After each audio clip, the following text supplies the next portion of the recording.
Okay, so in this video we are going to see the notion of the greatest common divisor. But before we see that, we need to know what divisors are. And this comes from the division algorithm with which we are already familiar.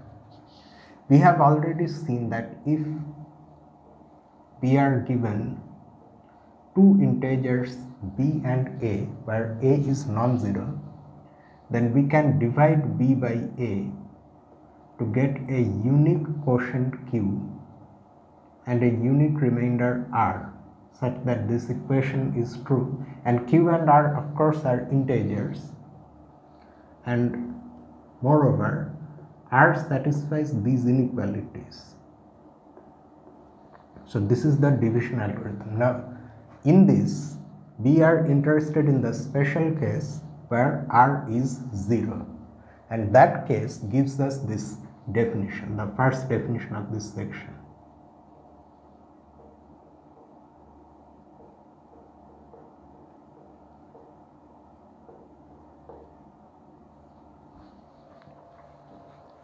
An integer b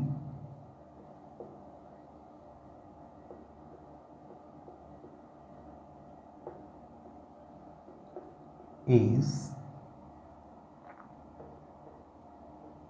said to be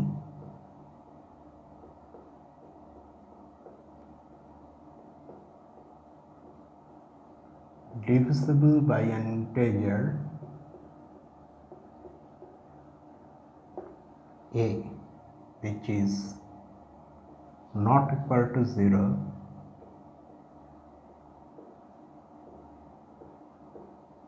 in symbols. We express this fact like this: if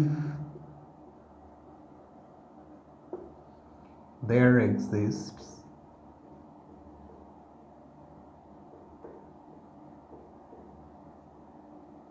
an integer c such that b is equal to ac. So you can see that this is just this situation where r is 0 and c is actually the quotient. So if that happens, then we say that b is divisible by a, and we express the fact by writing this notation: a followed by a vertical bar followed by b, where a is the integer that is dividing and b is the integer that is being divided. And if this is not the case,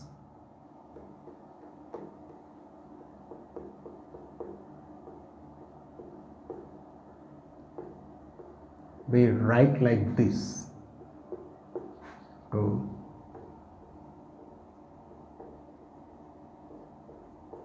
indicate the fact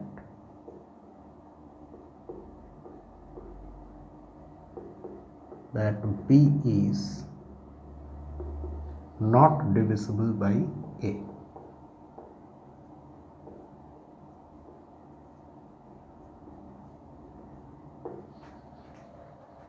Okay, thus, for example,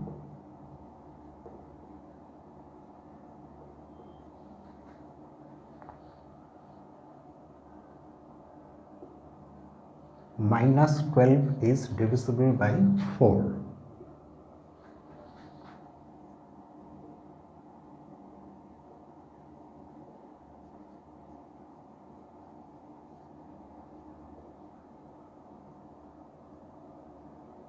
Because we can write minus 12 as 4 times minus 3. So minus 3 plays the role of c here. There exists such an integer, so minus 12 is divisible by 4. However,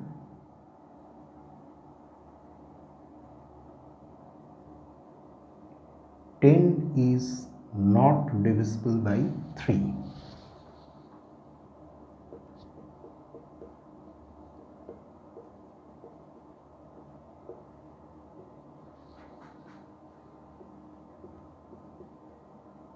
because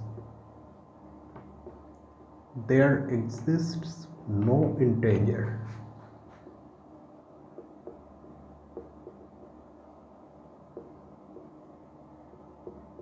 C for which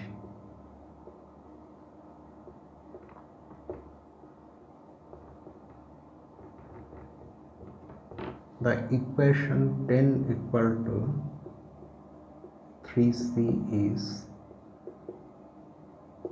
true. So if we use this notation,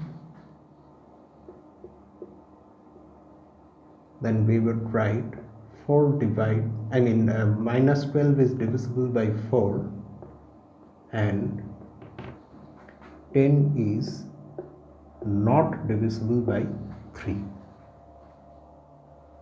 Okay, so that is the notion of divisibility. There are other ways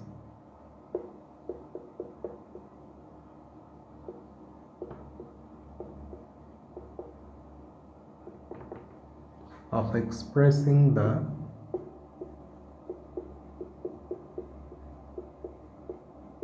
divisibility relation.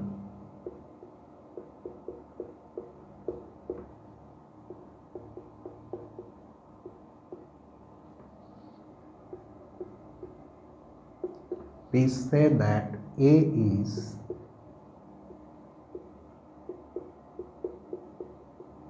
a divisor of B or B is a multiple of A or simply A divides B if this relation is true. That is, if B is divisible by A, then we also say, we also express that same thing by saying that A is the divisor of B, or that B is a multiple of A, or that A divides B. All of these mean the same thing, that B is divisible by A. Note that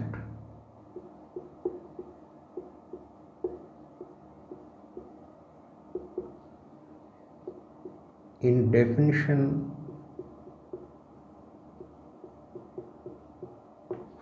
2.1,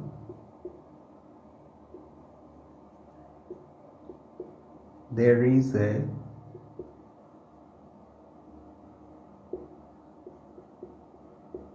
restriction on A, that is, A must be non-zero. That same restriction is also there in the division algorithm. That same restriction is naturally also here, because this is a special case of the division algorithm where the remainder is 0. Thus, when we use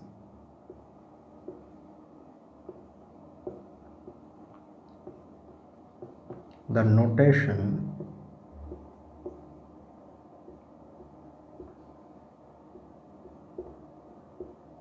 it is to be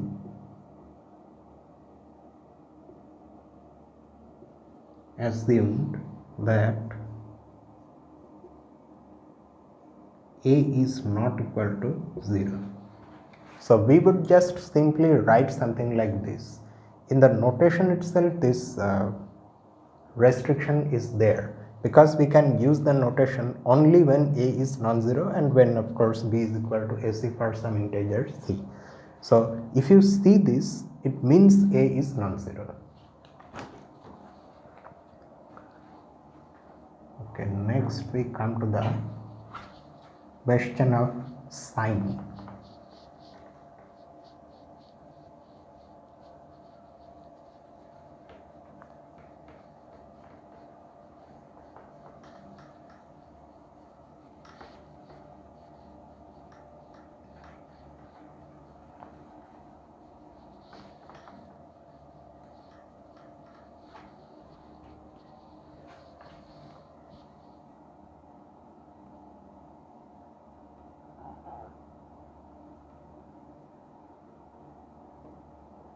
And similarly, when we express this fact in like this, like any one of these, then there also it is assumed that the divisor is non-zero, that is the number a is non-zero. So here again we are writing, if a is a divisor of b, that means a is non-zero. Then minus a is also a divisor of b,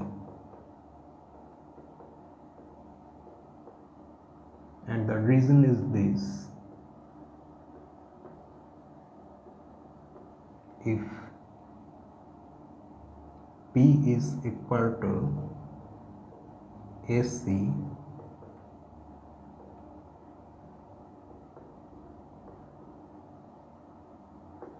for some integer c, then b is also equal to minus a times minus c, where minus c is an integer. So by that same definition, minus a also divides b. So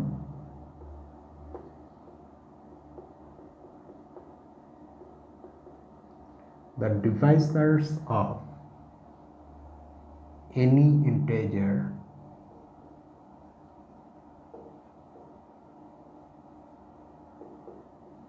occur in pairs of positive and negative integers.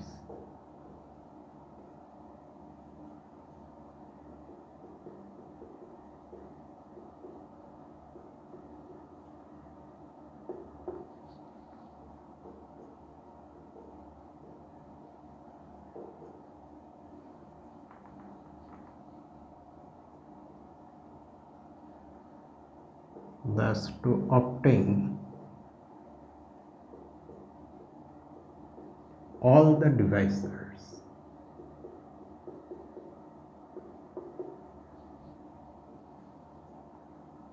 of a given integer,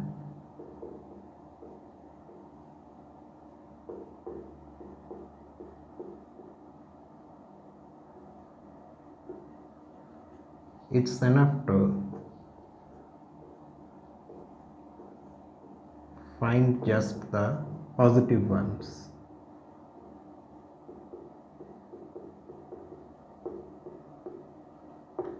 Because the negative ones, the others are simply the negatives of the positive ones.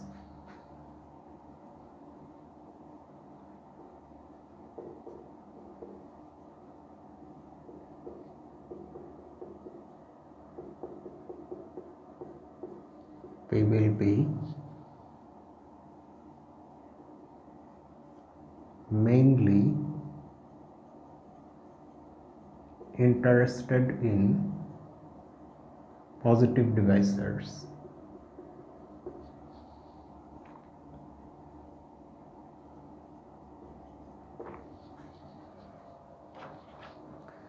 The negative divisors are also there by definition 2.1. They are also divisors, but we will be interested in only the positive ones.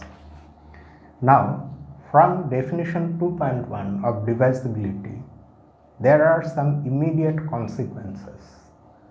We can gather them together and we can state this theorem. They are easy but nonetheless important consequences.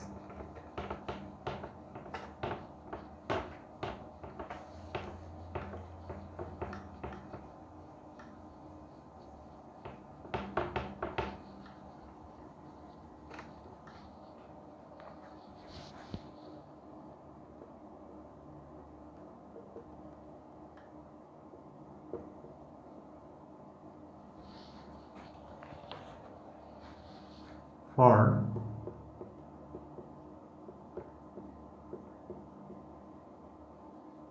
integers a, b, c and d, the following hold.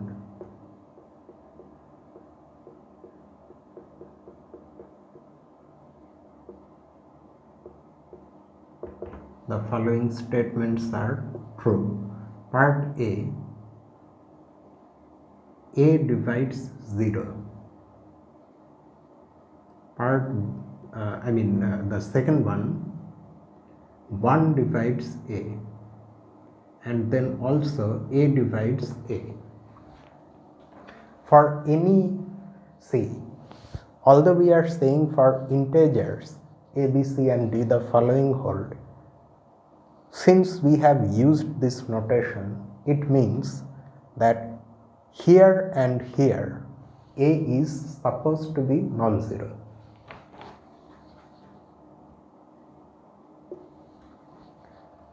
B, A divides 1 if and only if A is equal to plus or minus 1. Part C, if A divides B and C divides D, then AC divides BD. Part D, if A divides B and B divides C, then A divides C. Part E, A divides B and B divides A,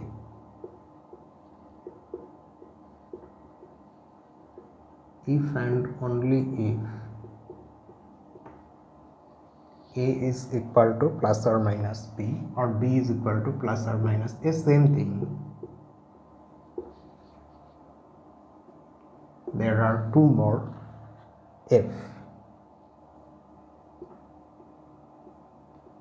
A divides B and B is not equal to 0, then the absolute value of A is less than or equal to the absolute value of B. And in part G, if A divides both B and C,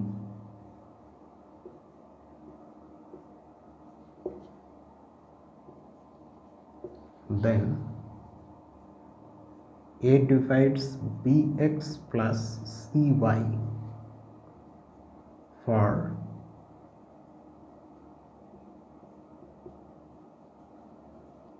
arbitrary integers x and y. Okay. So let us now prove this theorem.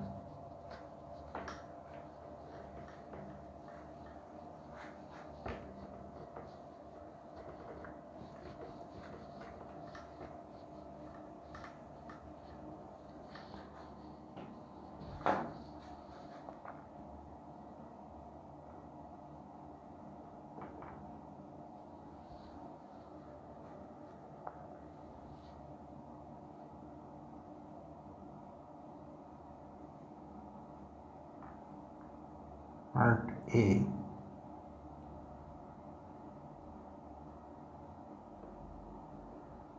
since 0 is equal to A times 0,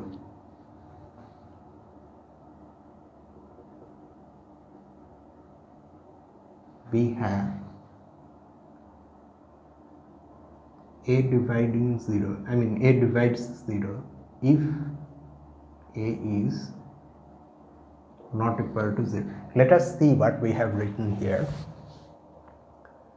Compare it with the equation that is given in definition 2.1. P is equal to AC. We say that A divides B if there exists an integer C such that this equation is true, and of course A is not equal to 0. in this case our b is 0 and c is also 0. So this equation is true. An equation of this form is available to us. And also if now in this case if a is non-zero, then by definition 2.1 a divides 0. So we have got the first relation.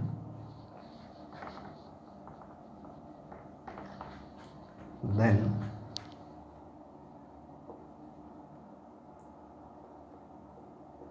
since a is equal to a times 1, we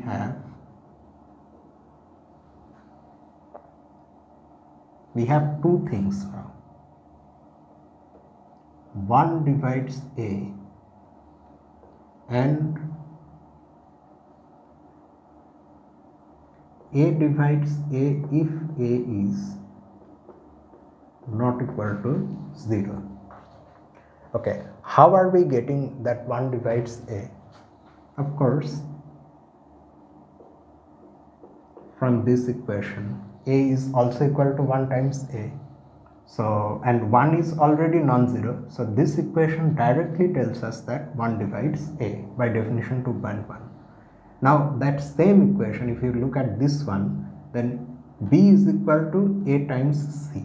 So a divides b if a is non-zero. So that's what we have written. If a is non-zero, then this equation tells us that a divides a.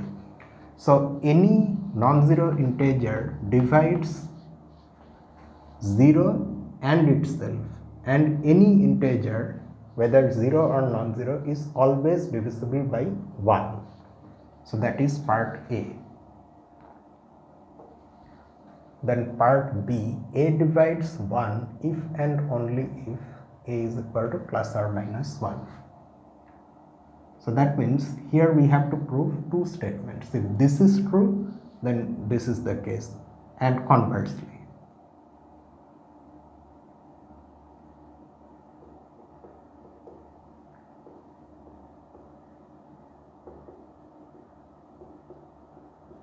So let us prove the easier one first.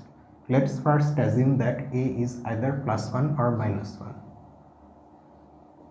If a is plus 1, then by part A,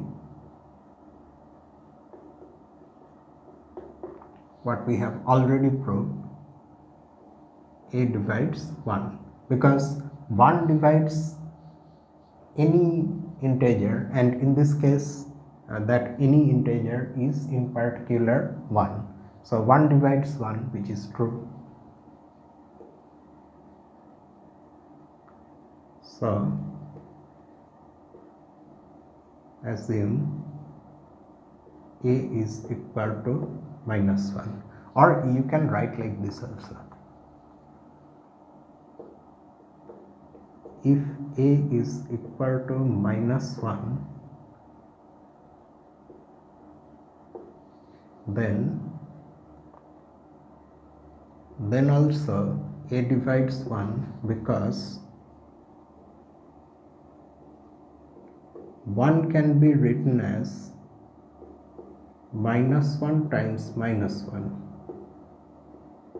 that is a times minus 1. So here minus 1 is playing the role of c, and a already is non-zero because it's minus 1. So we have got one part. If this is true, then this is true. Conversely,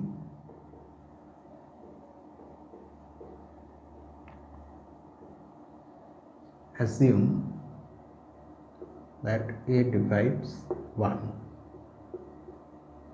then a is not equal to 0 and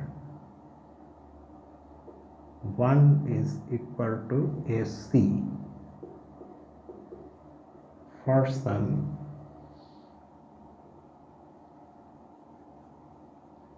integer c.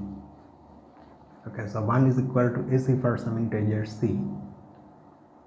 This implies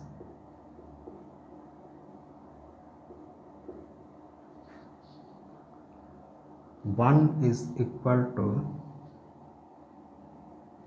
absolute value of 1, because 1 is a positive real number, and this is equal to AC. By elementary properties of absolute value you get this. Since okay, now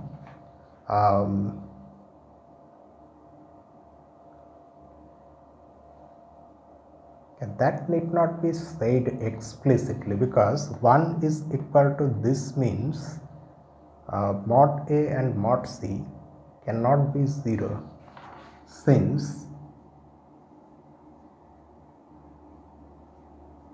these are positive integers.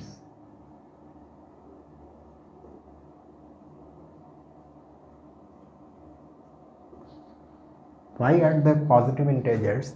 You see, absolute value of any number is non-negative, so it is either positive or 0, but in this case none of them can be 0, because then 1 equal to this will be violated. You would then get the absurd equation that 1 is equal to 0. So none of them can be 0, so both of them must be positive.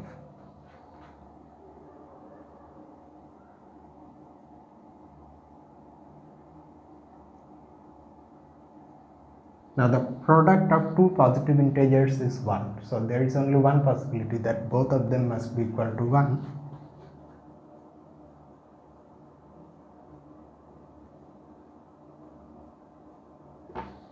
And when absolute value of A is 1, there are two possibilities for A. A is either 1 or minus 1.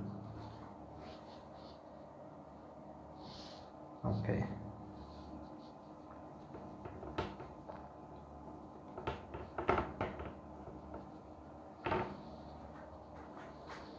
Thus A is equal to plus or minus 1. So that completes the proof of part B. Now part C. If A divides B and C divides D, then AC divides BD. Let us next see this one.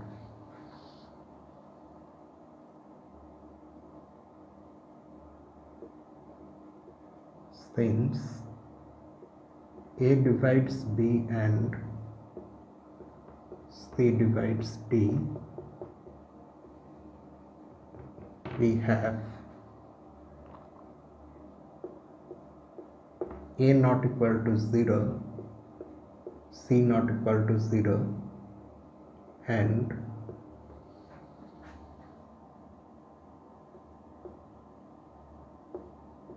there exist integers, say alpha and beta, such that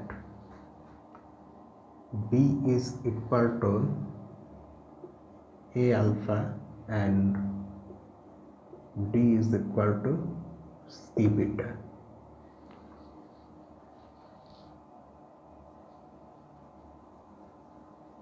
Okay, let's just wrap this place, and because we have seen the statement once, if you want you can write it down.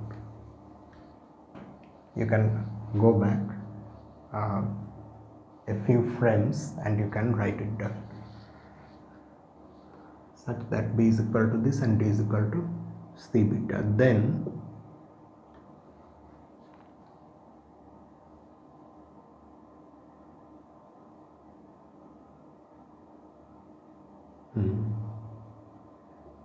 BD is equal to A alpha C beta, which can be written as AC times alpha beta. Note that AC is non-zero, because a and c are non-zero, and when we multiply non-zero integers we get a non-zero integer. And since alpha and beta are integers, so alpha beta is also an integer.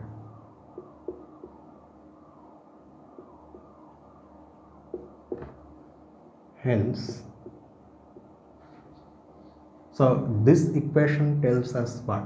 BD is equal to a non-zero integer AC times an integer alpha beta. Hence, AC divides BD. So that is part C. Then in part D, we have if A divides B and B divides C, then A divides C. Since A divides B and B divides C, we have A not equal to 0, B not equal to 0, and there exist integers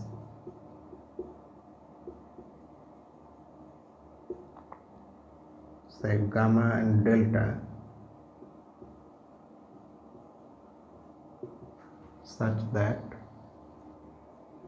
B is equal to A gamma and C is equal to B delta. Then we can use the expression of this expression here in place of B.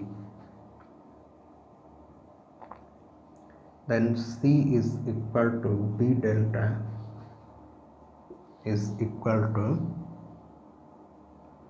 A gamma delta. Since gamma delta is an integer because it's the product of these two integers gamma and delta, and A is already non-zero,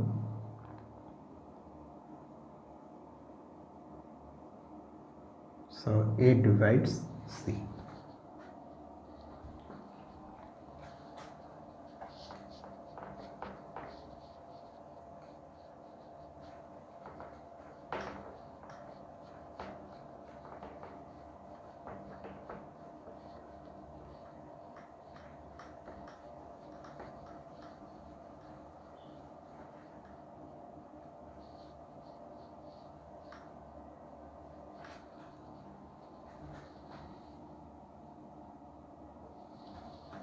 Then E.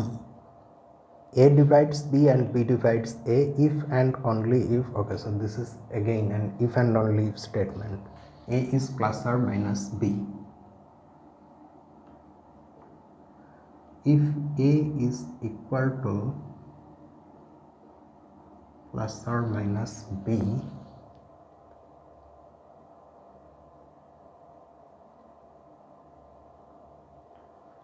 okay, the way this statement has been written, it's not entirely true. If you really think about it, you see the statement that is given is this: A divides B and B divides A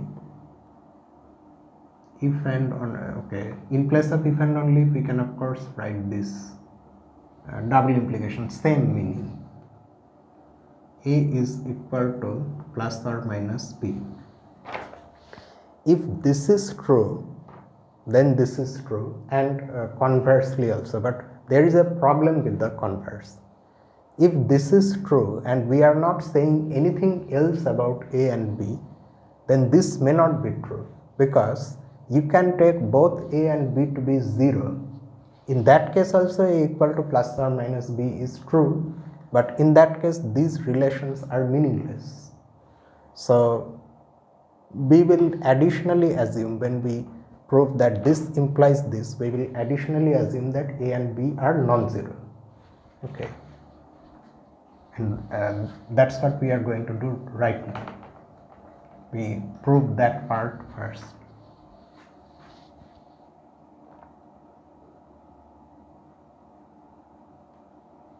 assume are non-zero and a equal to plus or minus b.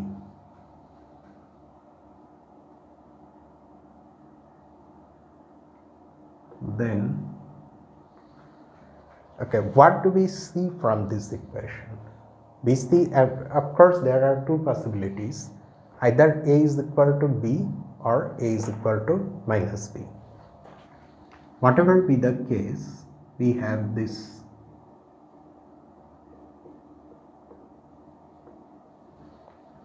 So, we have an integer c which is either 1 or minus 1 in any one of these two cases.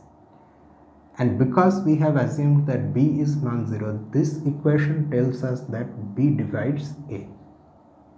So we can write that directly. Then b divides a. But also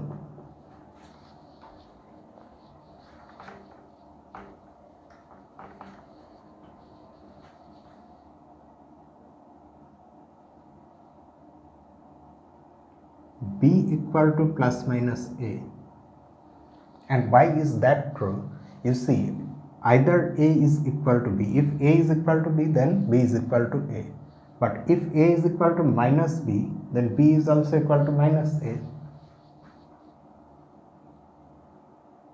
And hence, similarly, a divides b, because we have also assumed that a is non-zero. Conversely,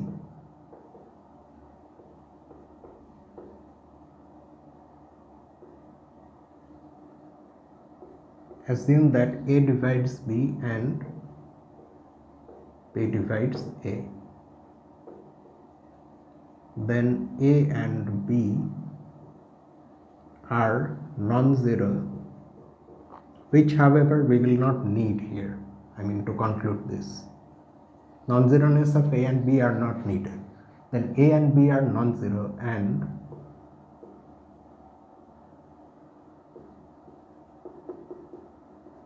there exist integers. We are going on assuming Greek letters. Let's use ordinary English letters. M and N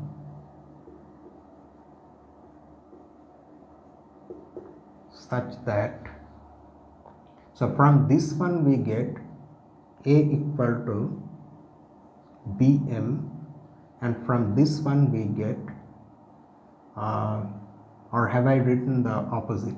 From this one, because a is dividing b, a divides b, we get b equal to am, and from this one we get a equal to bn.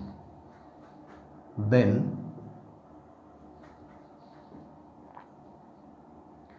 a is equal to bn, so in place of b we can write a m. Oh no, non-zeroness of a will be needed here. Okay, yes, mn, since a is not equal to 0, we have mn equal to 1, or if you want to maintain the position, you cancel a from both sides, you get 1 equal to mn, same meaning. Okay, this implies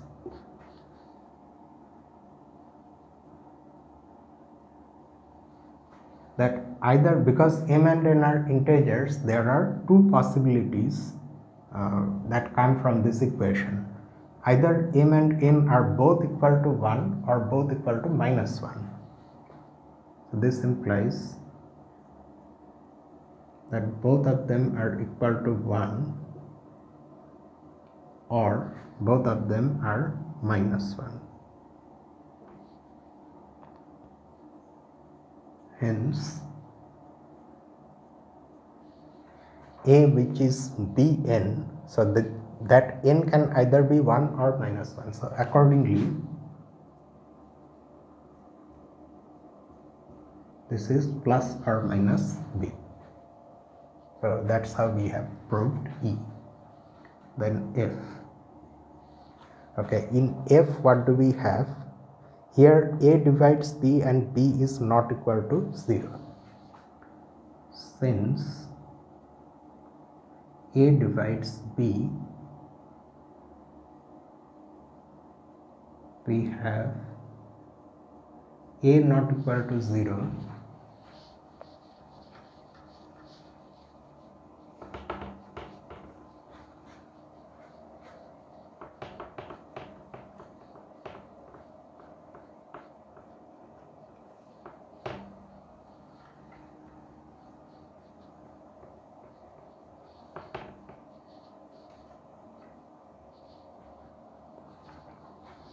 and B equal to A K,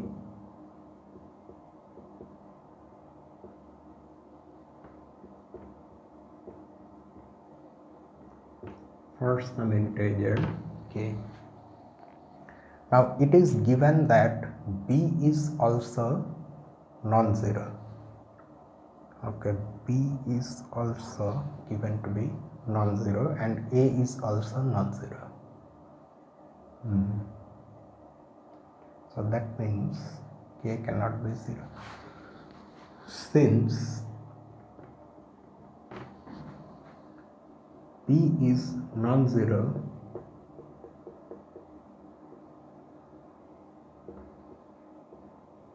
we must have K non-zero, because naturally if K is 0, the right hand side would be 0, which is not allowed by this. Hence, the absolute value of K is a positive integer.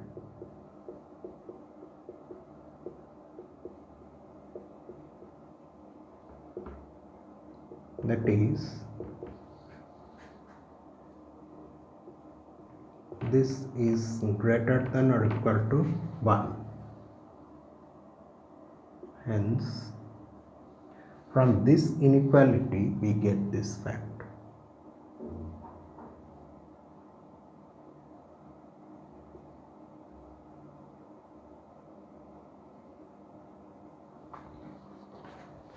If you multiply both sides of this inequality by absolute value of A, then you get this one.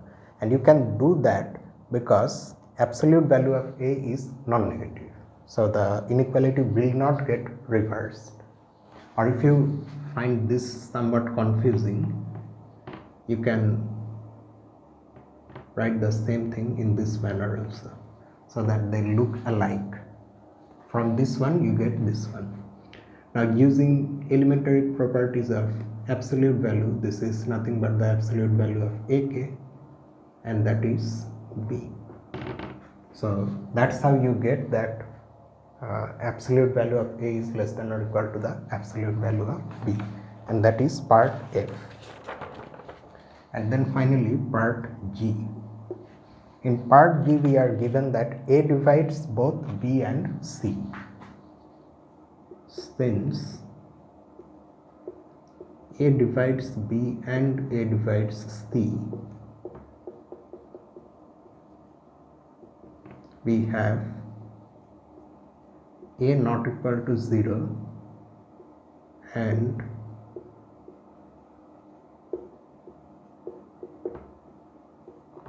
there exist integers, say U and V,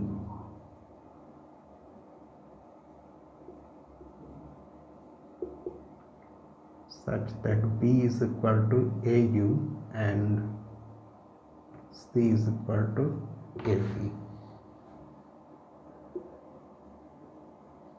Thus for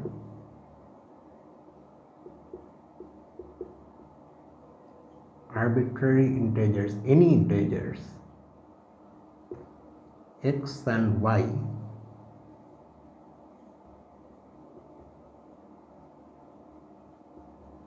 we have bx plus cy equal to aux plus c means av, so avy, which is a times ux plus vy. Since u, v, x, y, these are all integers, so ux plus vy is an integer. Since ux plus vy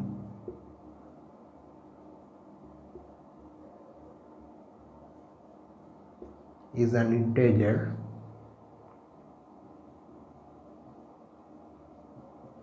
we have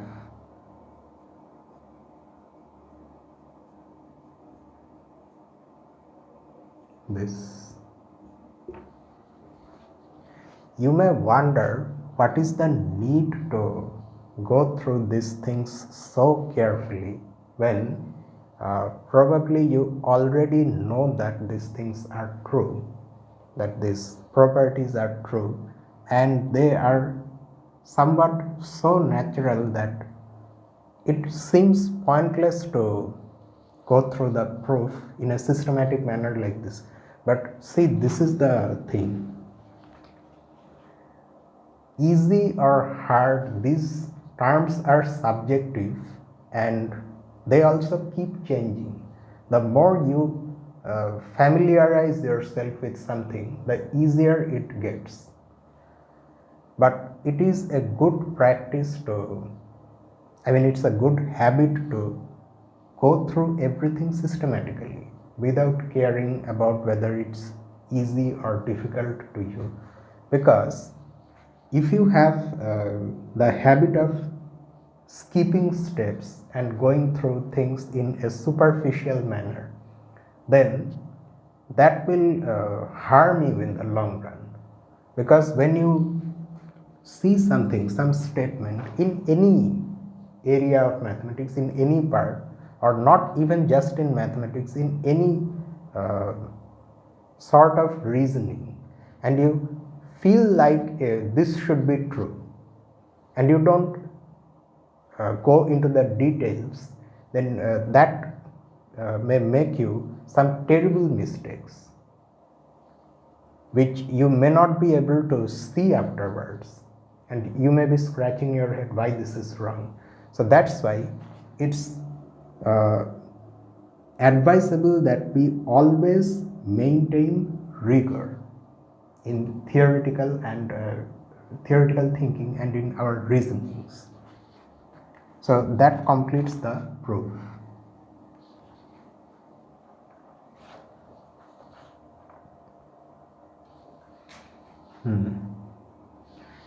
Okay, so naturally this part G has an extension where instead of having two terms, you can have any number of terms. For example, if your integer a, say, divides a number of integers, not necessarily two integers b and c, like this. A divides b1, b2, etc. A divides bn, and say you have n number of arbitrary integers, so that you can form this expression. N number of arbitrary integers x1, x2 all the way up to xn. Then you can form this expression b1 x1, b2 x2 plus etc. plus bn xn. Then a divides this integer also, and using part G and a very simple induction, you can prove this. So we are not going to do that, I leave that to you. If you want to see, you can show it in an extremely straightforward manner. So one can extend this part G to any finite number of terms.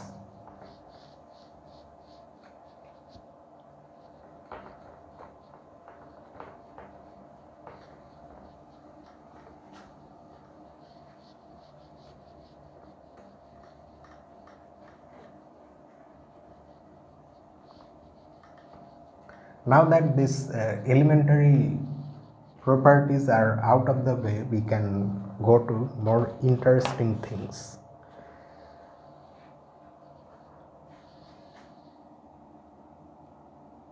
If A and B are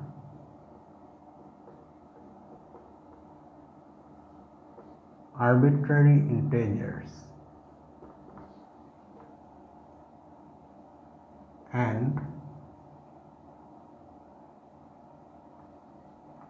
D is an integer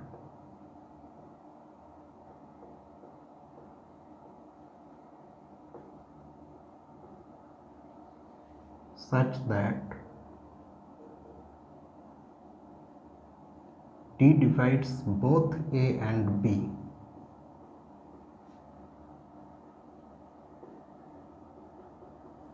then we say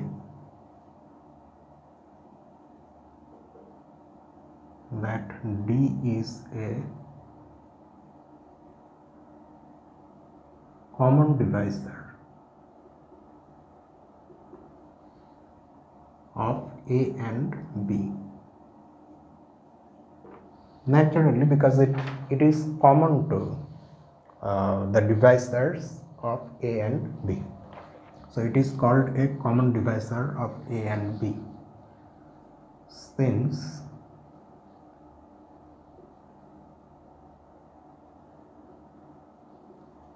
one divides A and one divides B by part A of the theorem we have proved just now,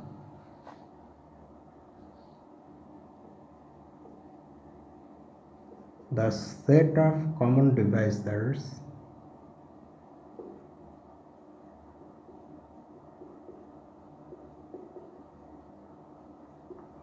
of A and B is non-empty.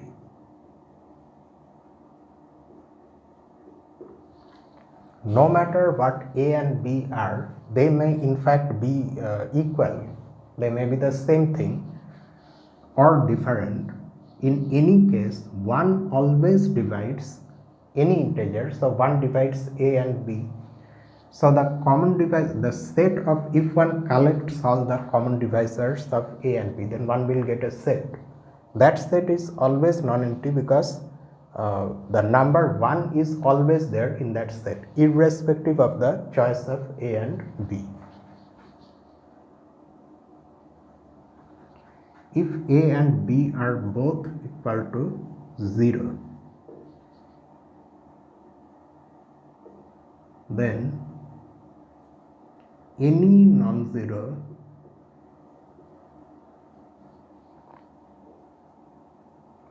integer D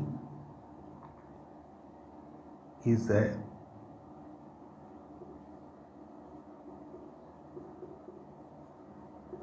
common divisor of A and B. So the set of common divisors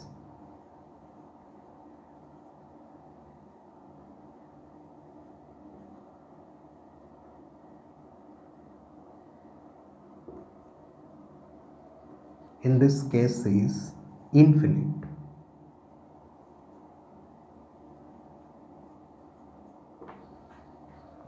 Naturally, because every integer divides 0. This also we have seen in part A in that theorem. So for our A and B, if both of them are 0, then both of them are divisible by every non-zero integer. So all of them will belong to the set of common divisors. So the set of common divisors is not just non-empty, in this case it is infinite. However,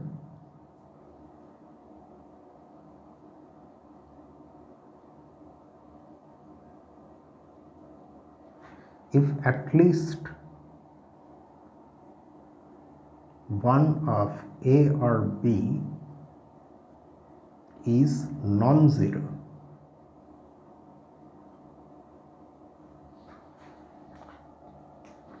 then the set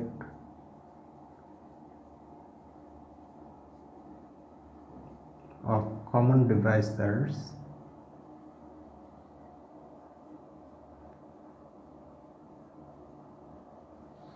is finite.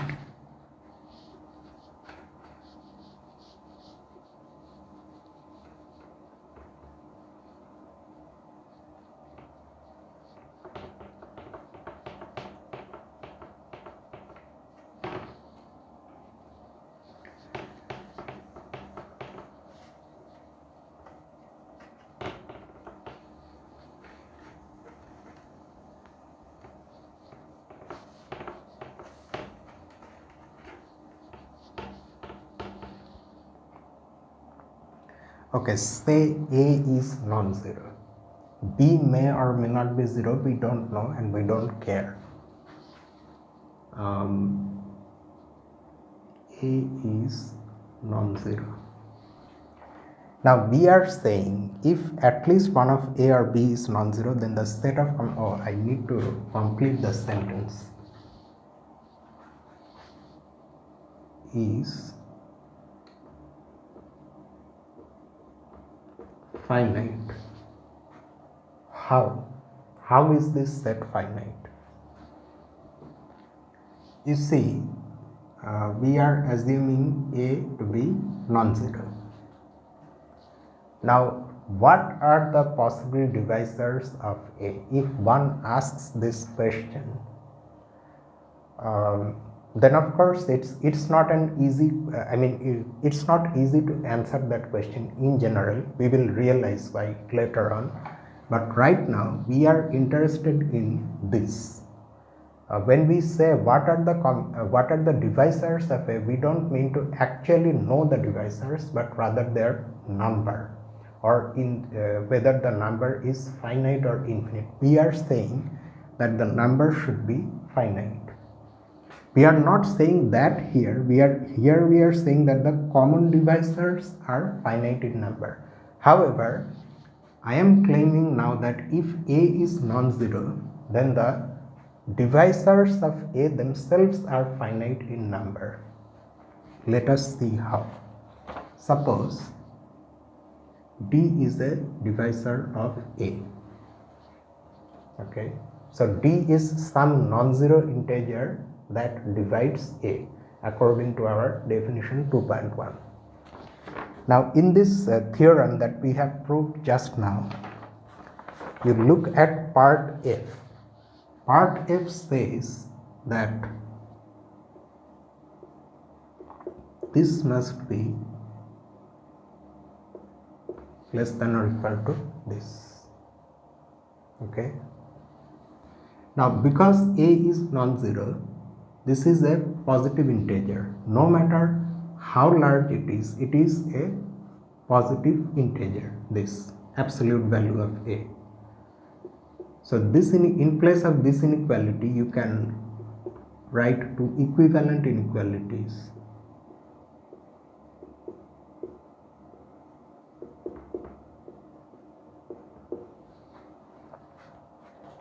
Now between minus absolute value of A and absolute value of A, D must lie. So there are only finitely many choices for D, because there are only finitely many integers that satisfy these inequalities. This is a negative integer. Okay. The next one, the next larger one will be this. Then it will go like this. At some stage it will reach 0, and then it will go beyond 0, 1, 2, 3, all the way up to mod A. So these are all the integers satisfying this inequality. Among them, some of them will be divisors of A. So that is also finite. So that's why the number of divisors of A itself is finite.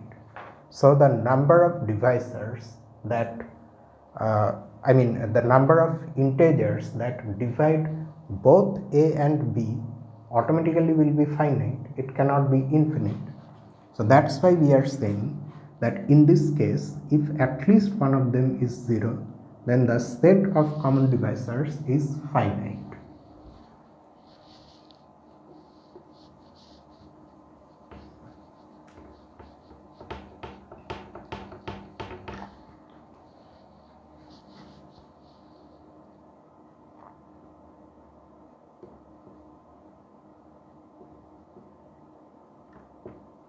Thus, there is a largest common divisor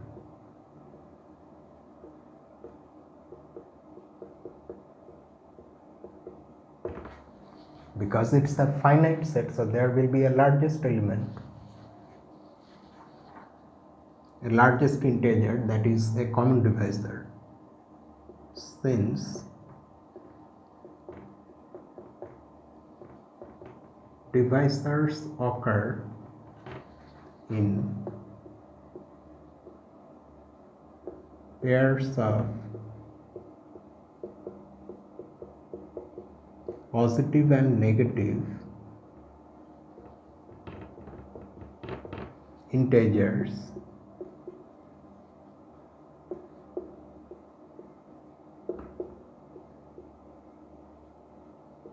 this largest common divisor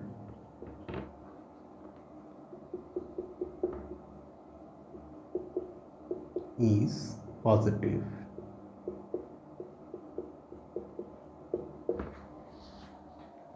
Or in fact, after concluding the finiteness of this set of common divisors, there is no need to consider all of them. We can consider the positive part because we know that when D is a divisor of A, then minus D is also a divisor of A and conversely. So there is no need to consider the negative divisors at all. We can, because we are interested in the largest common divisor, so it's enough to consider only the positives. For example,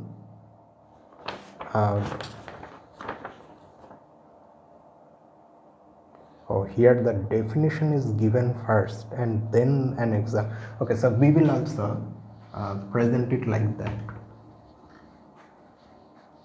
Divisor is positive. This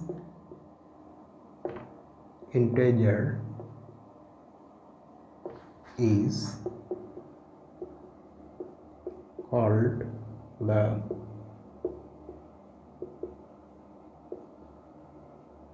greatest common divisor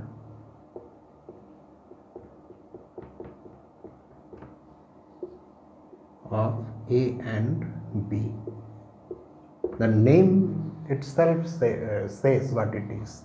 It is the greatest among all common divisors, and from our analysis we have seen that it should be positive. But here is the formal definition.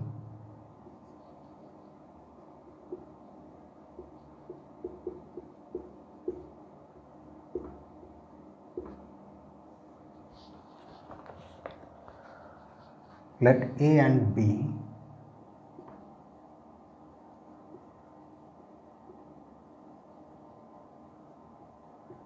be integers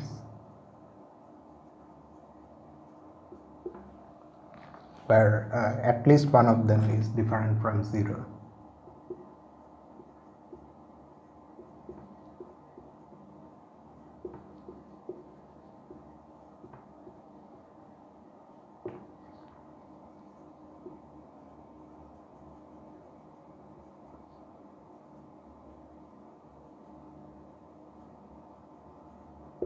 Different from 0. The greatest common divisor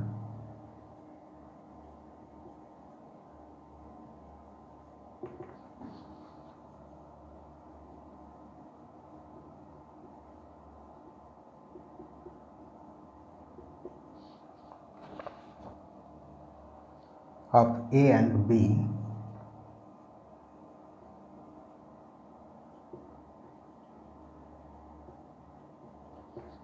denoted by the usual notation GCD of A comma B is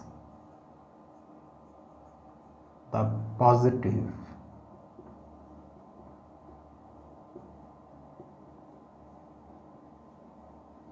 integer D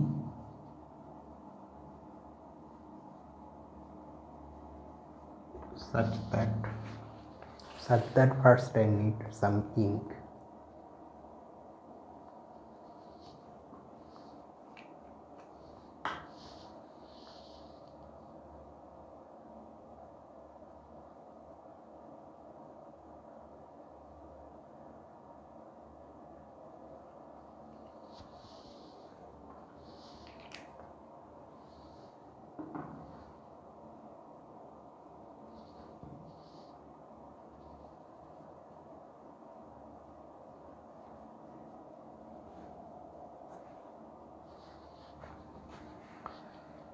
Such that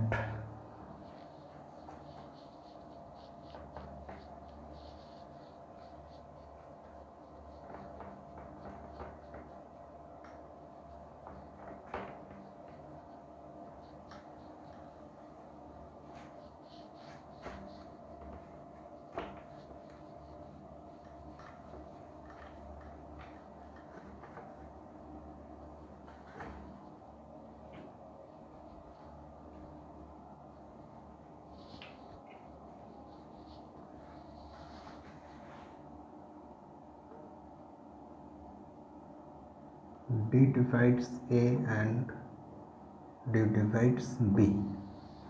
That is, first of all, it should be a common divisor, and then it should be the greatest among all the common divisors. That means if C is any common divisor,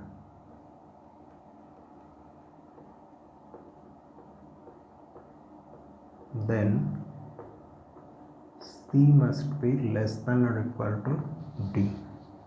Note that in this definition we are considering, from our analysis we have seen that the greatest must be positive, but we make that a part of the definition itself.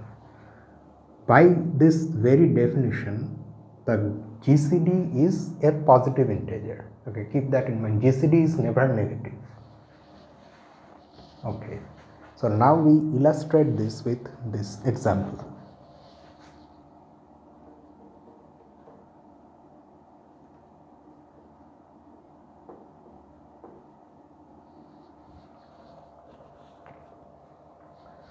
The positive divisors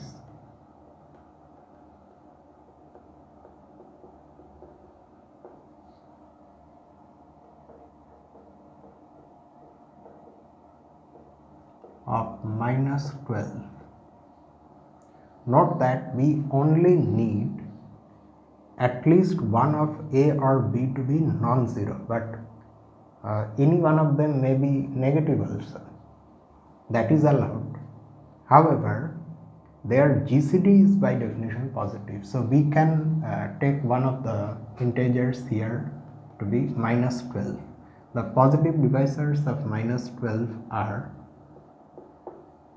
1, 2, 3, 4, 6 and 12, and those are, what is the other integer, 30,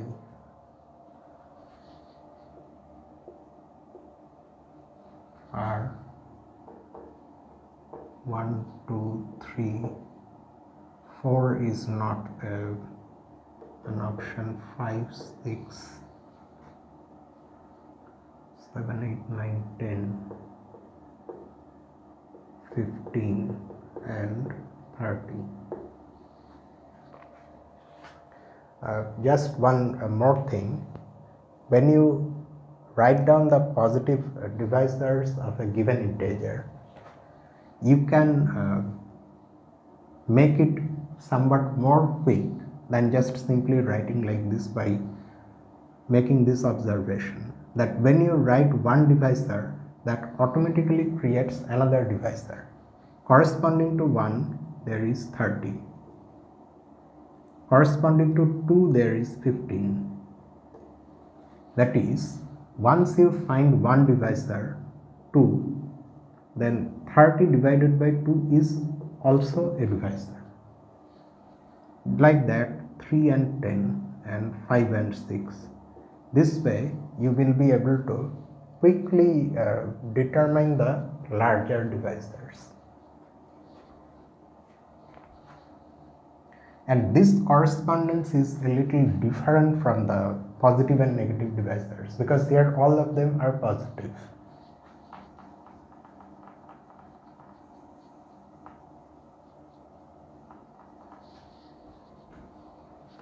Okay, so these are the positive divisors of minus 12 and 30.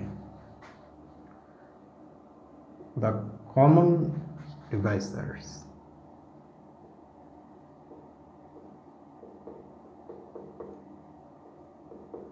What are the divisors of both of them?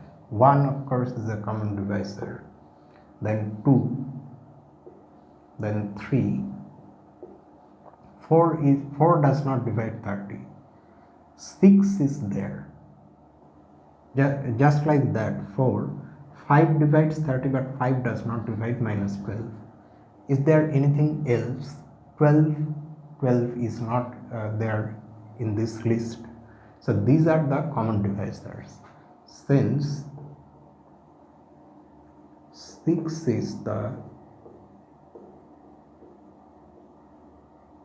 largest among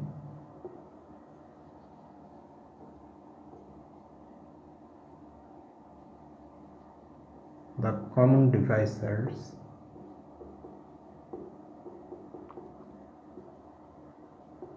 we have GCD of minus 12 and 30 equal to 6. Okay, so that's just it. We found all the positive divisors, then we singled out the common divisors, and then among them we singled out the largest one. So that is the greatest common divisor.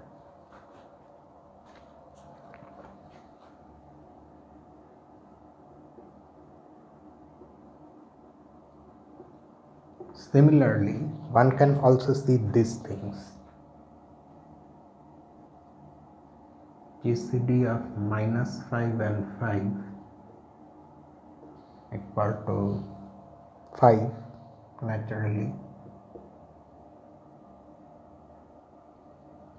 GCD of 8 and 17 is 1, and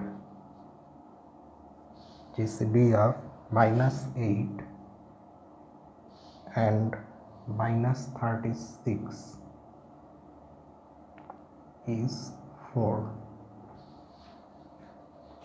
So you see that here both the integers are negative, but the GCD by definition is positive.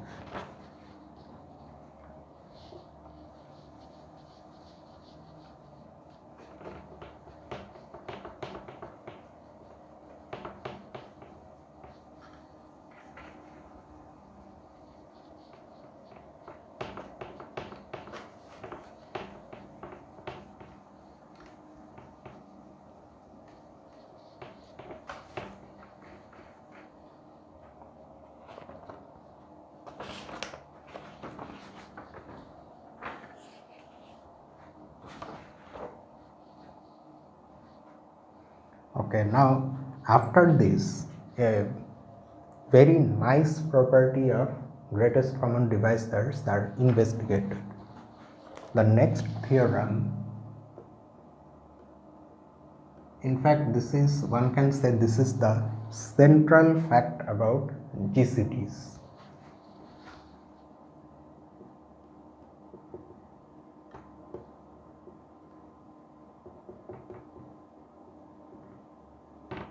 The next theorem shows that GCD of two integers a and b can be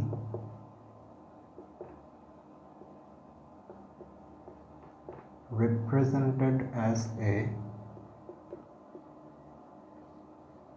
linear combination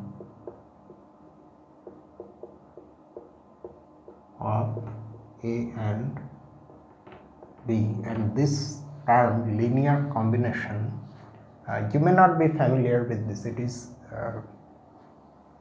used very often in linear algebra, but here in this context, linear combination means this: by a linear combination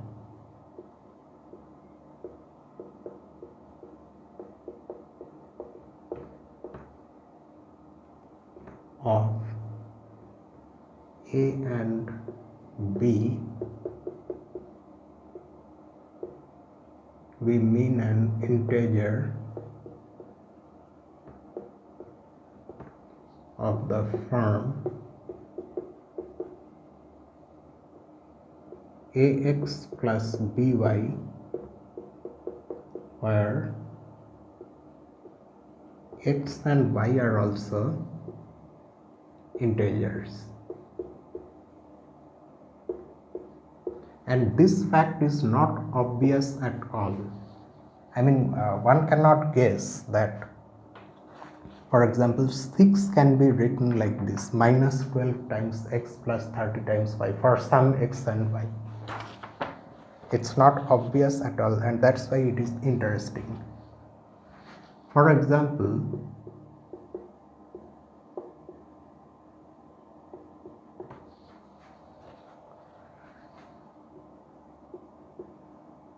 GCD of minus 12 and 30 is 6, and this can be written as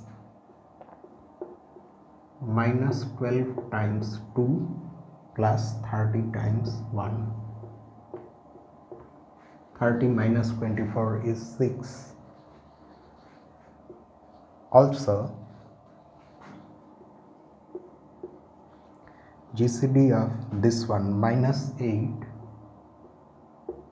and minus 36, is 4, which can be written as a linear combination of minus 8 and minus 36 like this: minus 8 times 4 plus minus 36 times minus 1. So that means 36 minus 32, which is 4.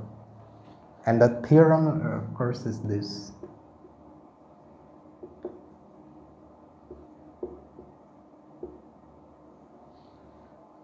let A and B be integers.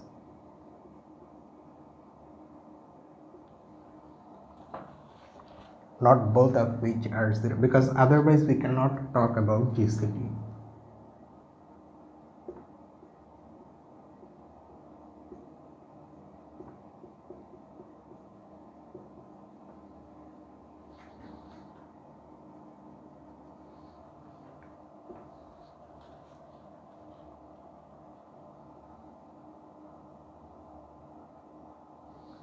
Then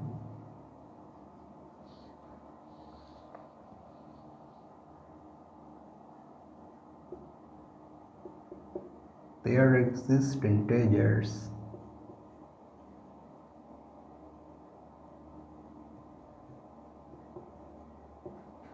x and y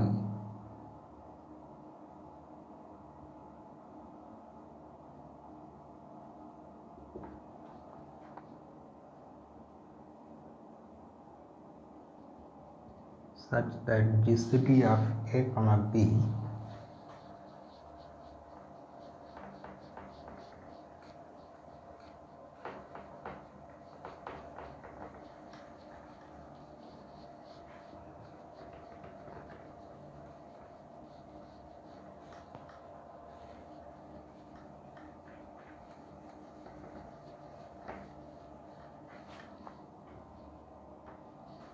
is equal to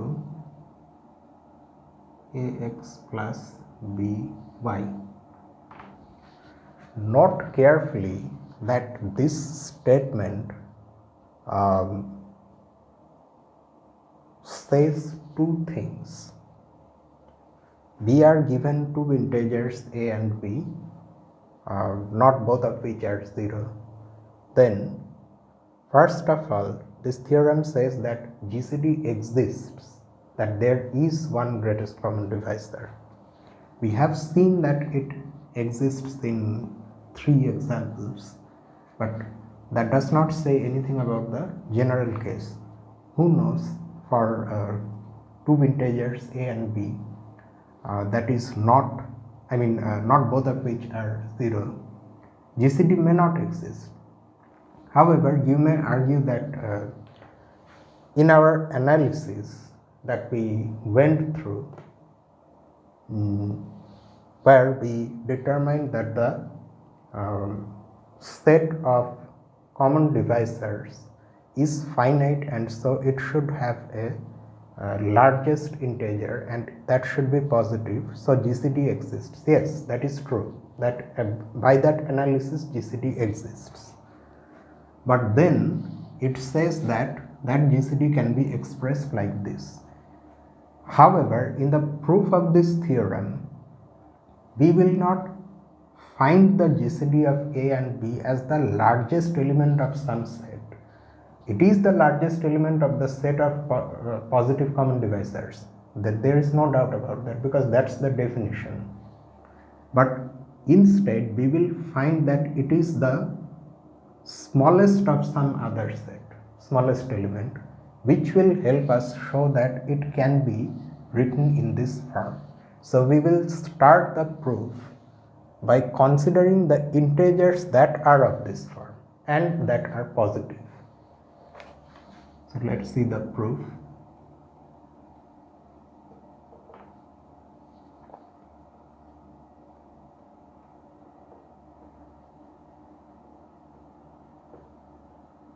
Consider the set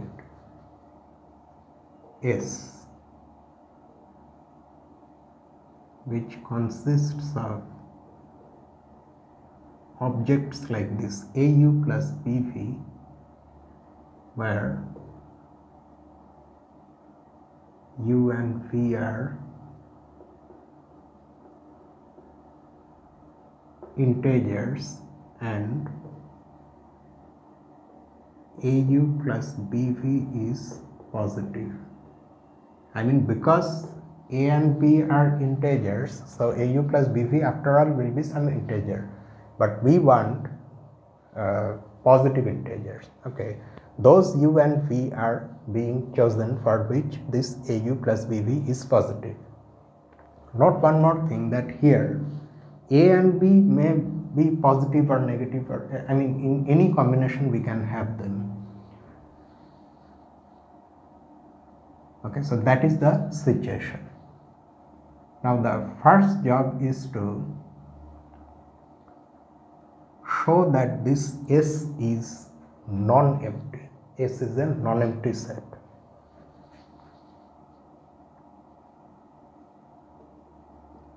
Since A, B are not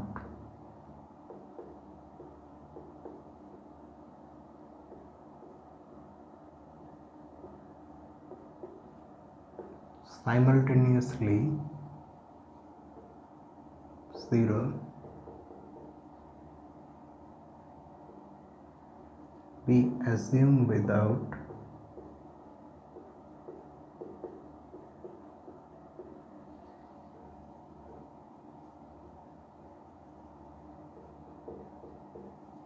loss of generality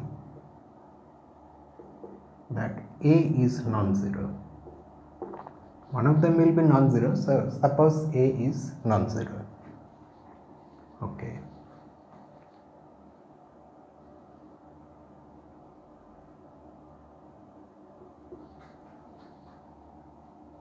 If A is greater than 0, then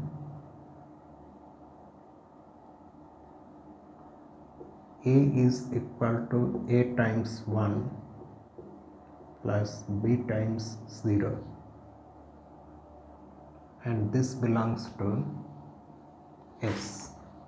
Why? Because you see, A is expressible in this form, A times some integer plus B times some integer. Now if A itself is positive, then A satisfies all the conditions to be in S, so it will be in S. If A is negative, then minus A, which can be written as A times minus 1 plus B times 0, this belongs to S, because in this case minus A has this form and minus A is positive, so it satisfies all the things to be in S. So in any case, S has something in it. Thus S is non-empty, but non-empty what? What sort of set is S? S is a non-empty set of the set of positive integers.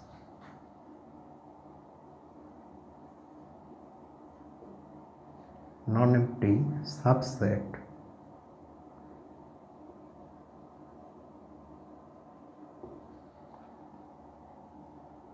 of the set of all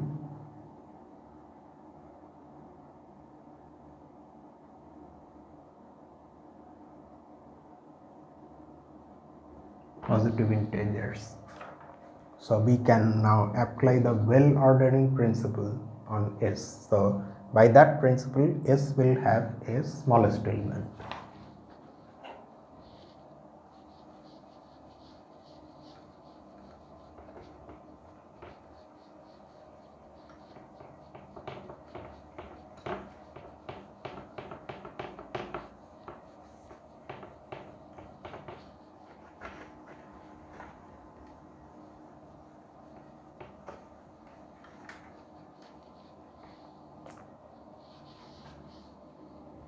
So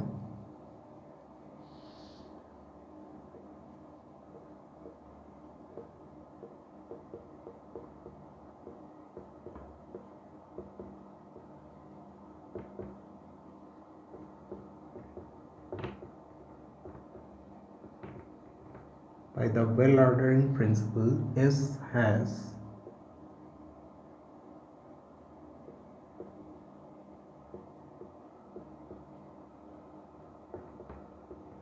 the smallest element, which we are denoting by D.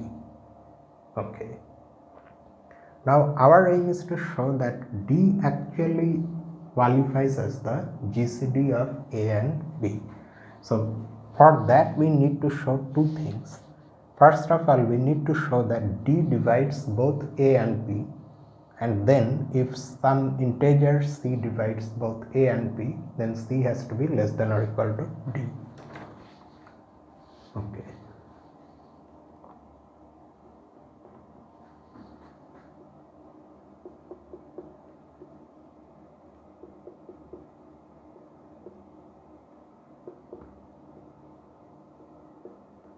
That D is the GCD of A and B. Oh, there is one more aspect of GCD that I forgot to talk about. We say the GCD, right? The greatest common divisor. If you go to the definition of the GCD, then you will see that for two given A and B, there can be only one GCD. The way we have defined this notion, there can be only one GCD. If you ask how, then this is the answer. Say you have A and B, not both of which are 0, they are integers, and suppose you have two positive integers d1 and d2, both of them satisfy the conditions given in the definition of GCD. So that means what? d1 sorry for digressing in the middle of the proof, but let's just go through this.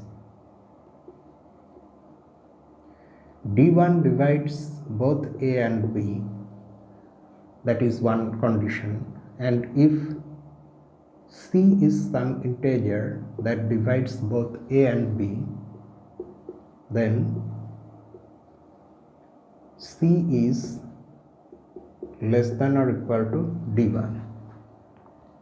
So these conditions say that d1 is the GCD of a and b, but at the same time d2 is also the GCD, so d2 divides both a and b, and again if c is a common divisor of a and b, then c is less than or equal to d2. Now from these things, can we show that d1 is equal to d2? Yes, indeed we can, and this is how we will do that. You see, here c is any common divisor of b. Think of d2 in place of c. We can think of d2 in place of c because d2 divides both a and b. So by this implication, d2 must be less than or equal to d1. However, here in place of c we can think of d1. So by the second implication,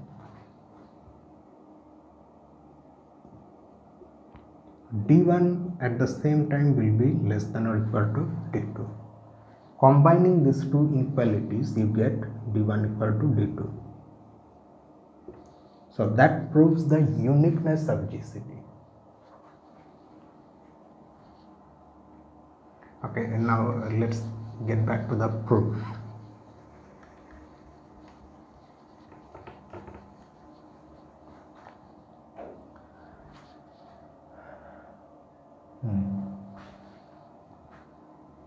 Let us now concentrate on A and think of dividing A by D using the division algorithm.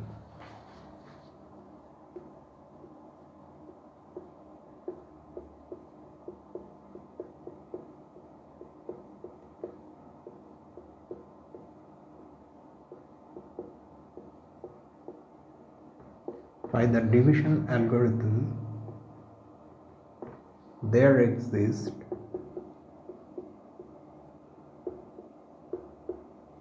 unique integers, quotient and remainder, Q and R,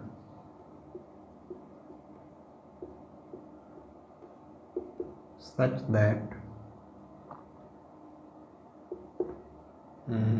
there is something else that I should have written here itself.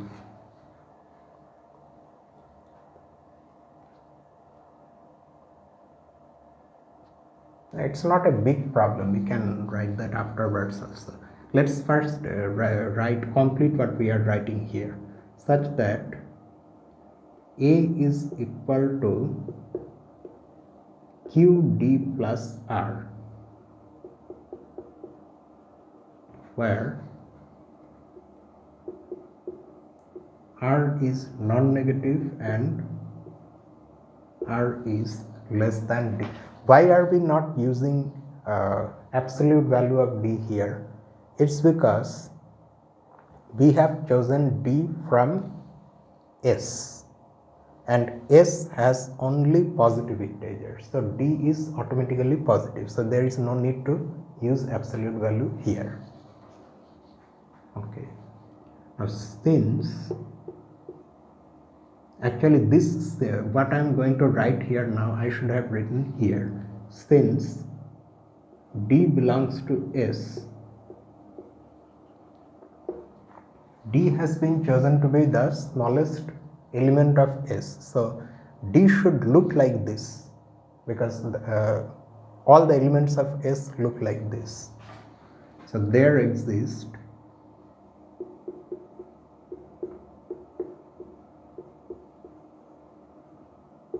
integers x0 and y0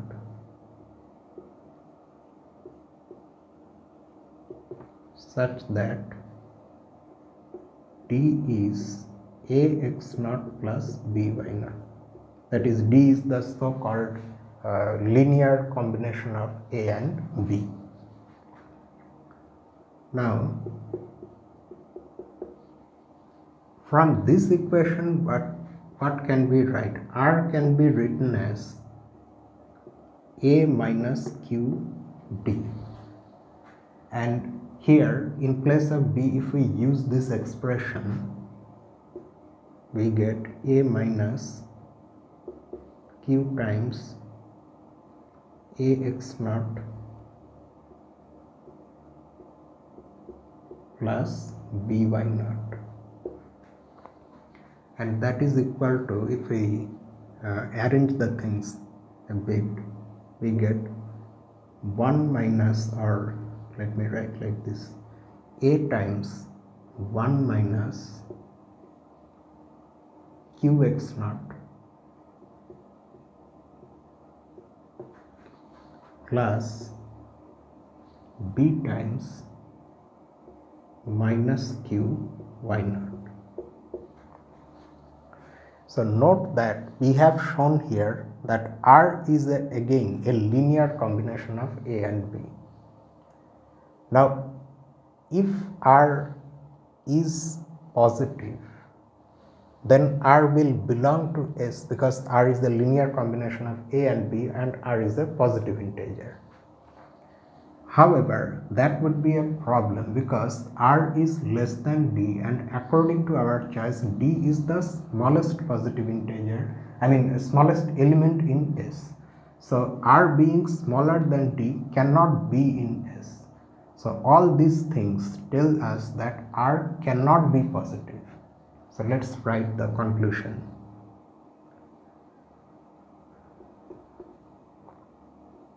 Now,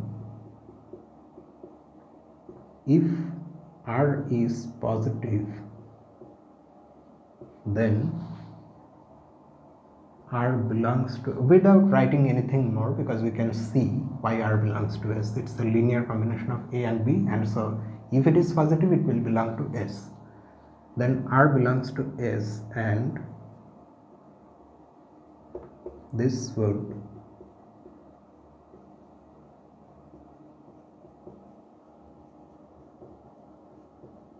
contradict the minimality of D.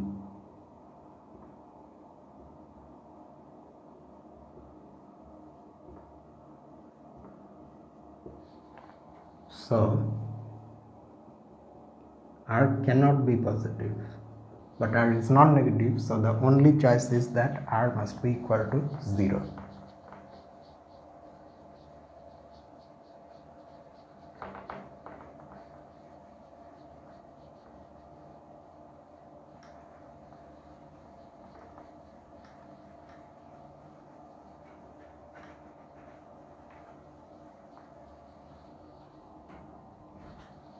So we must have R equal to 0. But what is R? R is the remainder on division of A by D. This implies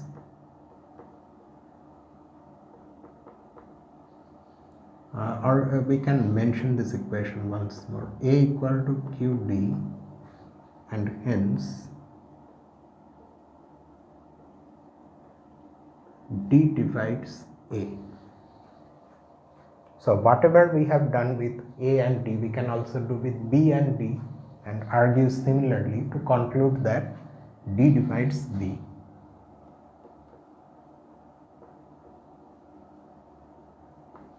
Similarly, we have this. So we have proved that D is a common divisor of A and B. Next, let C be an integer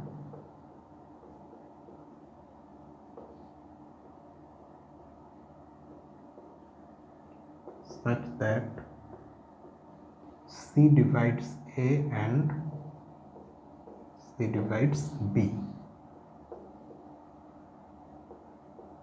then by part G of our first elementary theorem, that is theorem 2, is it 2.1 or 2.2?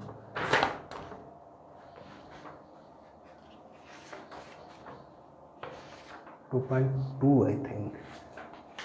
Yes, I don't understand the numbering scheme. Anyway, theorem 2.2,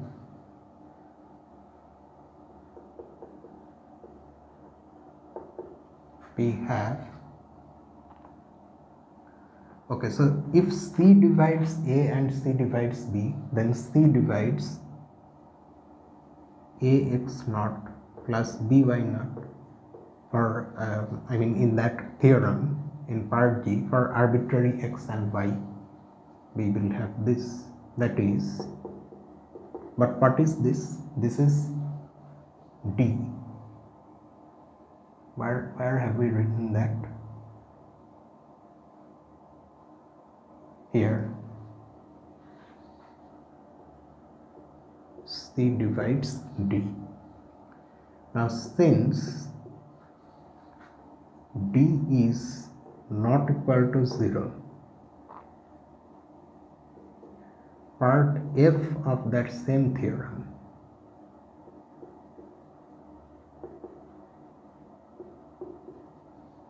implies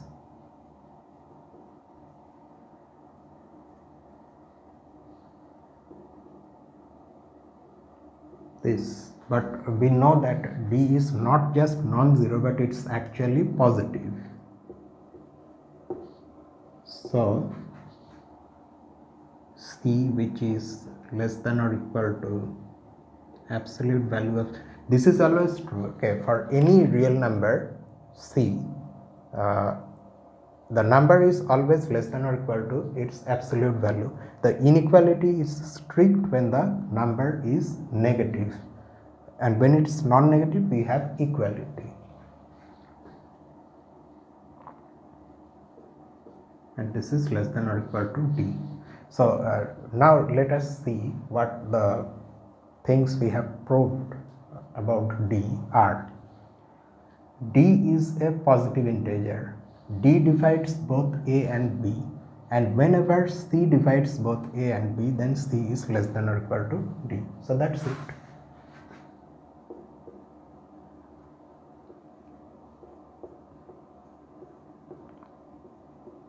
Thus D is the GCD of A and B, and automatically we also have this form. And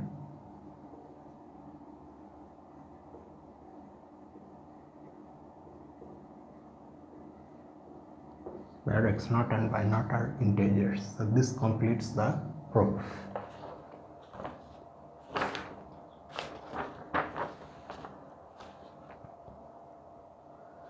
Now in the, okay, fine, so we have found something, but the problem is that this proof is an existence proof, where the proof just says that there exist some integers x naught and y naught such that the GCD of A and B can be written as a linear combination of A and B using x naught and y naught. But the proof does not tell us any way of finding this x naught and y naught. It just simply says that there exists some x naught and y naught. So one can take a particular instance of A and B, and one can try to see what that set S is. Okay, so let us take A equal to 6 and B equal to 15. In this case,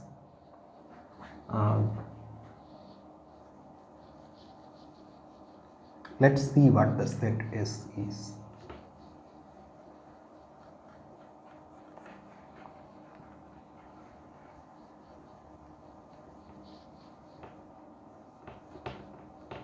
S will consist of expressions or integers of the form 6u plus 15v, but given the many variations or many choices that u and v can have, you can imagine that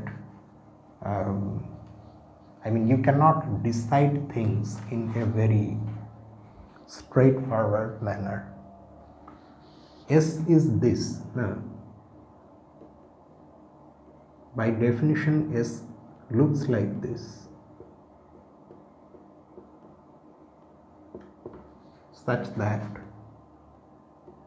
u and v are integers and 6u plus 15v is positive.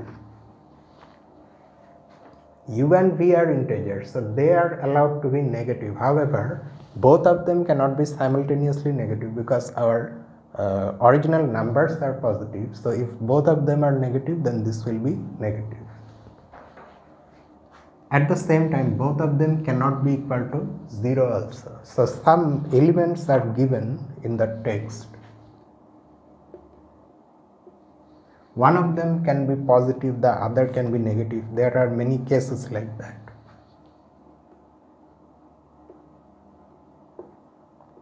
So, for example, one particular element is this, obtained by choosing u equal to -2 and v equal to 1.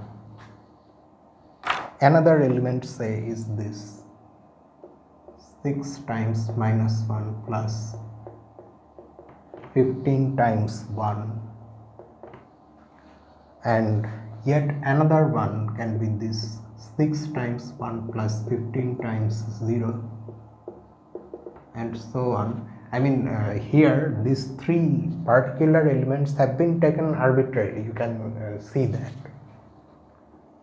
However, in spite of that, so this will be what, 15 minus 12 is 3, this is 9, this is 6, etc.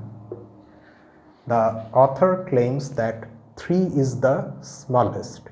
If you think of it for some time, you may conclude that among all the possible, infinitely many possible choices for u and v, this choice gives you the smallest, which is not very clear from this, but however, we agree with the author on this, okay, that 3, whatever be the case, 3 is going to be the smallest element in this set. So, according to this theorem, or rather its proof, GCD of 6 and 15 should be 3, which we can find by a more efficient means. Namely, you just find, okay, let's just see that thing. What are the positive divisors of 6? 1, 2, 3 and 6. What are the positive divisors of 15?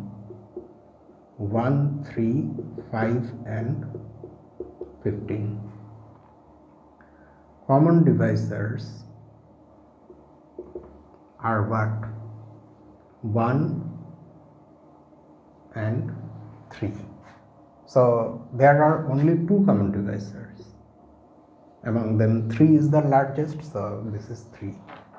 However, still, because we have gone through this proof, so in this way also, if one wants to go through the trouble, one can find that 3 is the GCD. And this tells us, in fact, more than what we get from here, namely that 3 can be written as this linear combination of 6 and 15. But that is also the point here. The proof does not say how to find -2 and 1. Okay, and we will come to this issue later. There are methods of finding this linear combination, which will allow you to actually find this linear combination in a very systematic manner. There is an algorithm. But we notice one thing from this example. It seems like this, all these integers, whatever we are getting here, are multiples of 3. That is true actually. And we will get all positive multiples of 3 in this set itself. That is the next result. So it's in fact a corollary, and not just the positive. I mean, here we are considering the set S of all linear combinations of 6 and 15 that give us positive integers, but in general we can consider all possible linear combinations without caring for this extra condition. We can consider a set, another set, set T, that consists of 6u plus 15v, that sort of integers where u and v are any integers. Even that set, in fact that set is precisely the set of all multiples of 3, the GCD of 6 and 15. So that is the next result. So this is since this is the only corollary to this theorem that we have proved now, so it's just called corollary, that's all. If A and B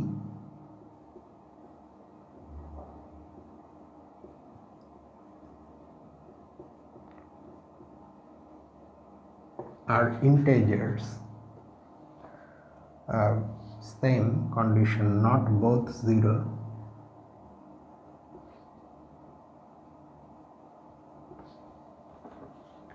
then the set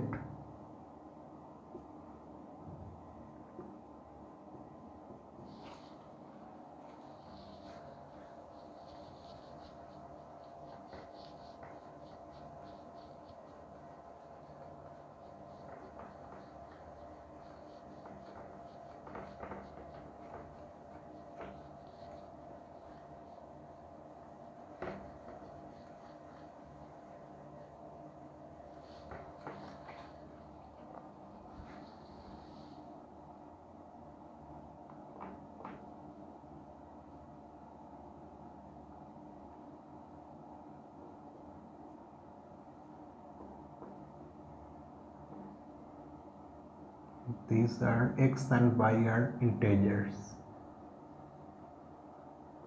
positive or negative, we are not saying anything now, anything more. X and y are allowed to be any integers, is precisely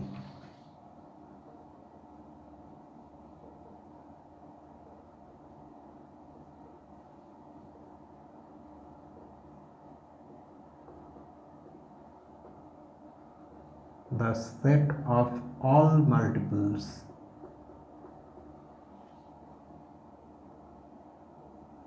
of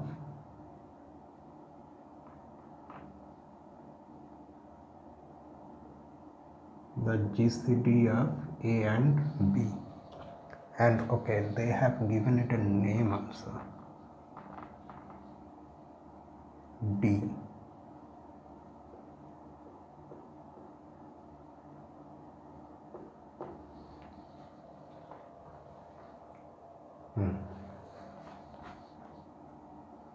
Proof. So what is it that we have to prove here? Here we have to prove two things. First, we need to show that all the elements of T are multiples of the GCD D, and then we need to show that all the multiples of D occur here. There is no multiple that is not accounted for in this set.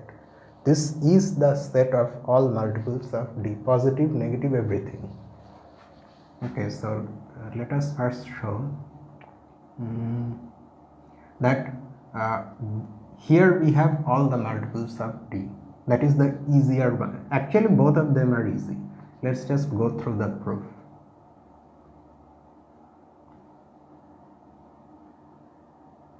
Since D is the GCD of A and B, we have this and this, and it comes from the definition of GCD itself. So by part G of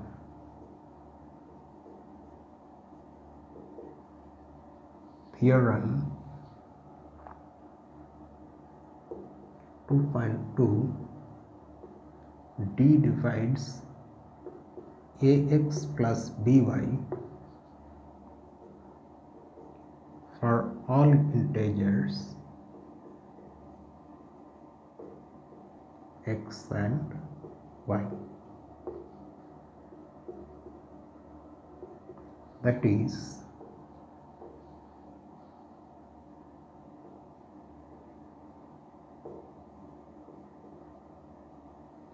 all the elements of T are multiples of D.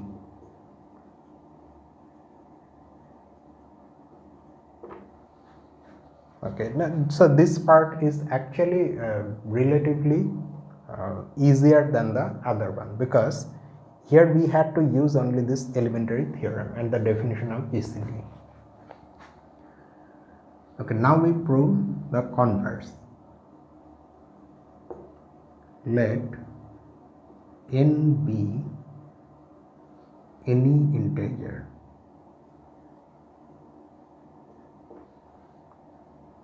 by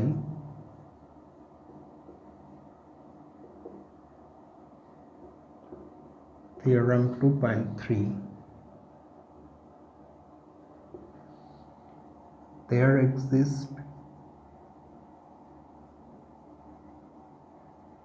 integers x naught and y naught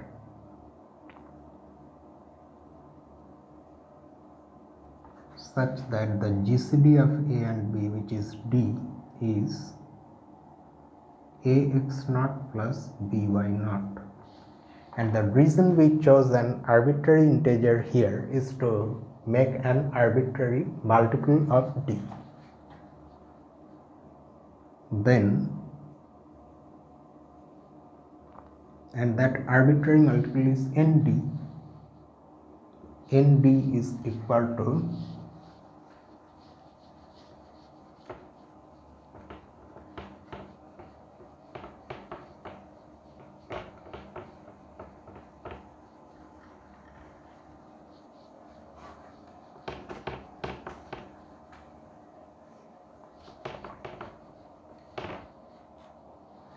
nd is, if we use this expression, n times ax naught plus by naught.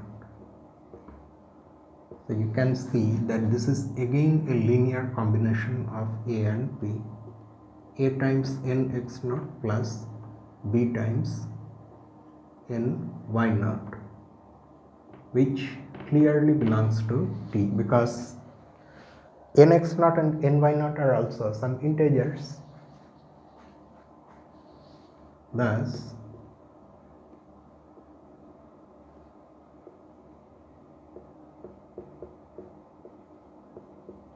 any multiple of t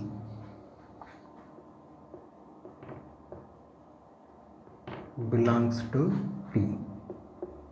Hence, t is precisely the set of all multiples of D.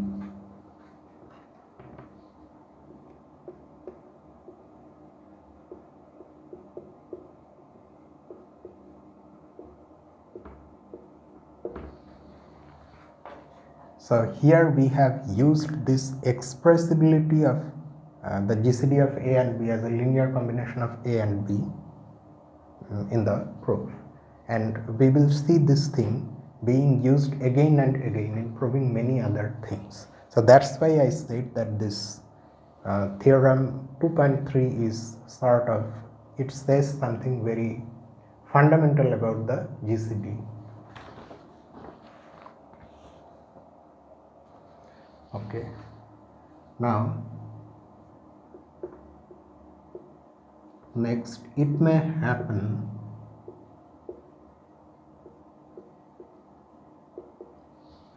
that two given integers have only two common divisors, -1 and 1, nothing else.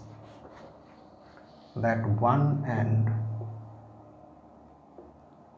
-1 are the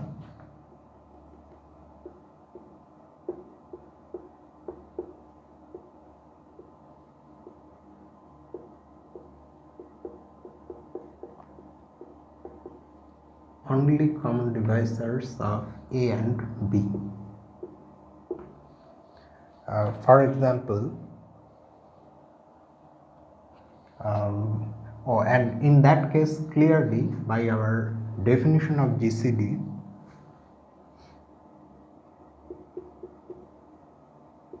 means from where GCD of A and B is equal to 1.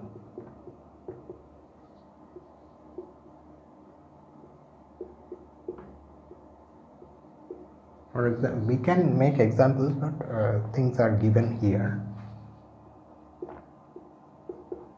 GCD of 2 and 5 is equal to 1.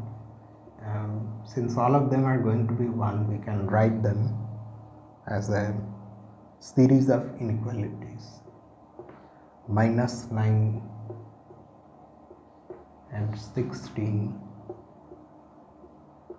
GCD of -27 and -35, all of these are equal to 1, and this special case is important, means it occurs often in number theory, and that has led to this definition. Next definition.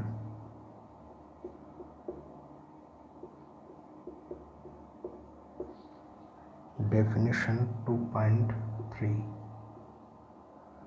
So I think in this numbering scheme, definitions are numbered serially, then separately theorems are numbered, lemmas are numbered. It will be like that, I think.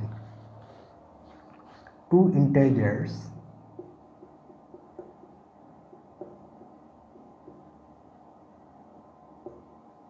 A and B, not both 0 of course, not both of which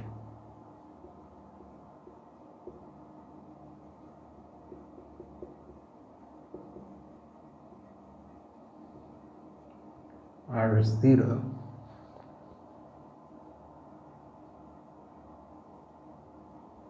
are said to be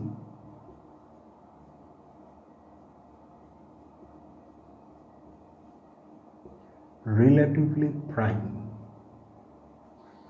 if their GCD is 1. When that happens, then we say that they are relatively prime, and also sometimes they are called co-prime, same meaning, which however is not given in this book. So we will use the term relatively prime.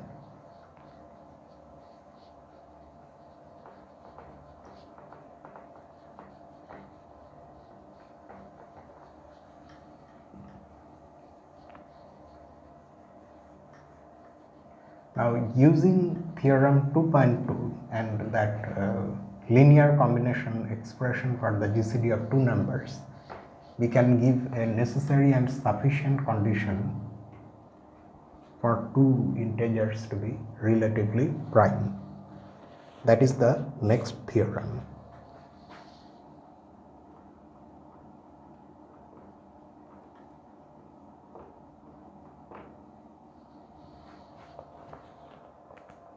Let a and b be integers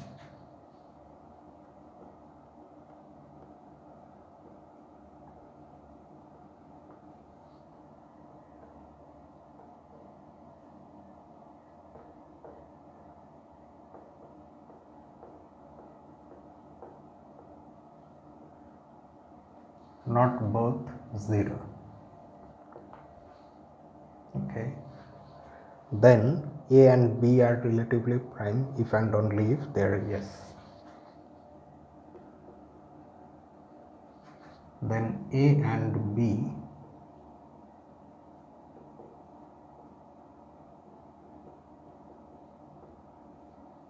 are relatively prime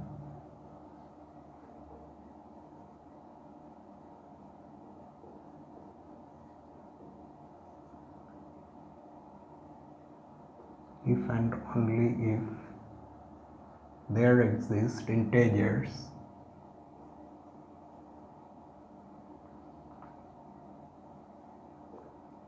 x and y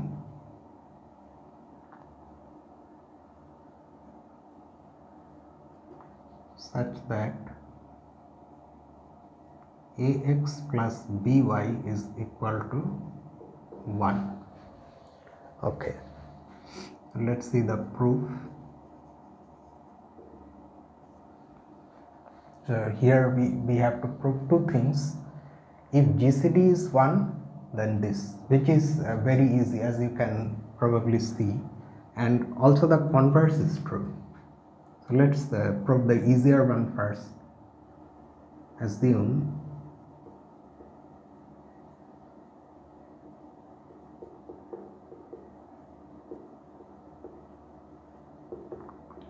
first that a and b are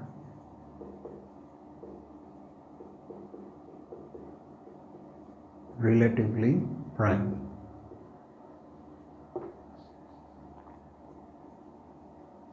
Then, by definition of relative primality, GCD of a and b is equal to 1, and hence by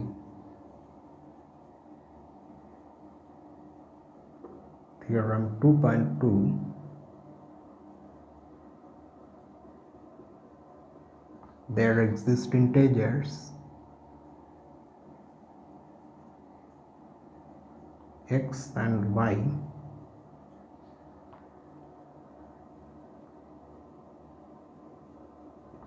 such that ax plus by is the GCD, which is 1. Okay, so that's one half of the proof.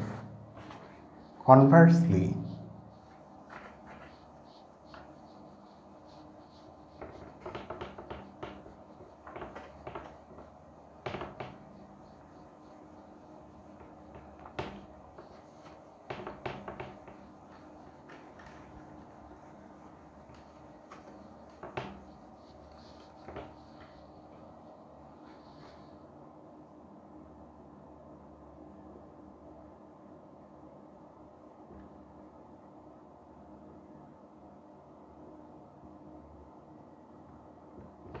assume that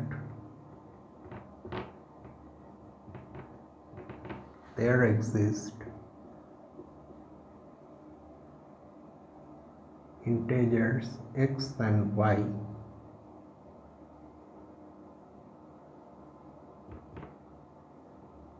such that ax plus by is equal to 1.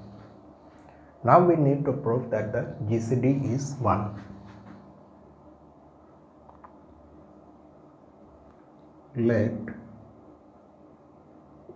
D be the GCD of A and B. Okay, there is one small thing to be said here. Here also Theorem 2.2 is being used. Do you know why? it is already given that A and B are not both 0. So by theorem 2.2, GCD of A and B exists. Okay.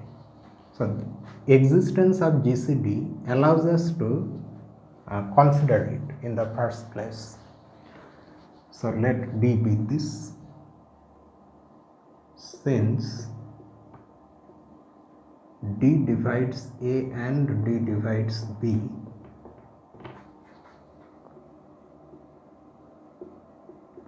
part F of our elementary theorem, it's C. That's why I don't like this numbering scheme at all. This is not theorem 2.2, this is theorem 2.3. The elementary one is theorem 2.2. Okay, part F of theorem 2.2. I hope I did not make this type of mistake previously. If I have made such a mistake, please correct it. Okay, so theorem 2.2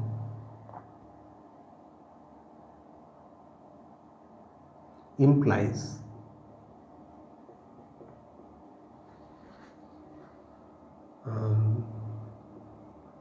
D divides AX plus BY, that is D divides 1. Okay, D divides 1.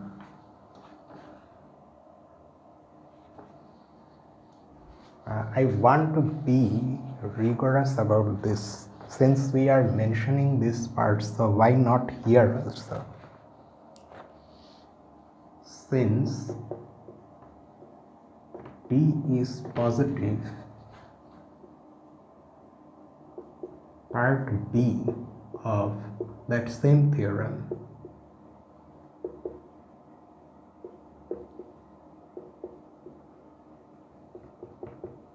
implies that D must be equal to 1.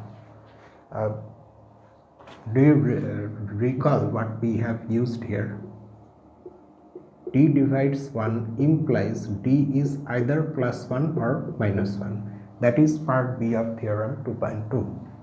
However, D is positive by definition since it's GCD, so it must be equal to 1. So that's how GCD is 1. So that is the other half of this proof, and this completes the proof. So two integers are relatively prime if and only if some linear combination of them is equal to 1.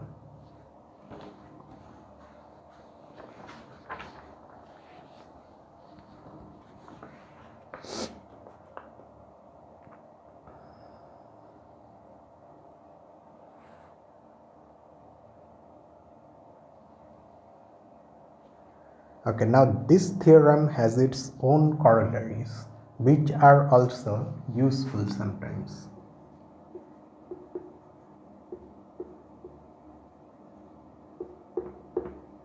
Since there are more than one, so we give them numbers.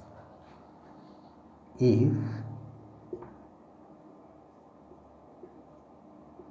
GCD of A and B is D, this equation at once says many things.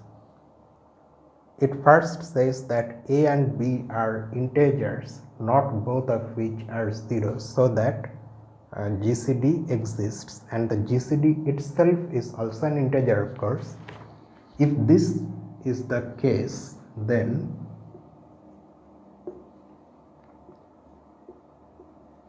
GCD of A divided by D and B divided by D is equal to 1. What about this second equation? First of all, does it make sense? You have A divided by B and A divided by D and B by D. It makes sense because D being the GCD of A and B divides both A and B. So A over D and B over D are both integers. Also, there is one more thing. Since both A and B are non-zero, say without loss of generality that A is non-zero. So A divided by D itself is also non-zero. So that's why this statement makes sense. Okay. Now let us see the proof.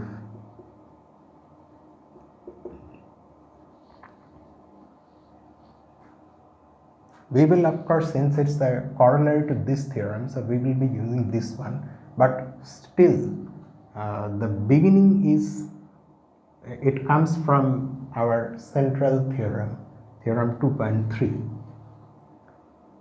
Since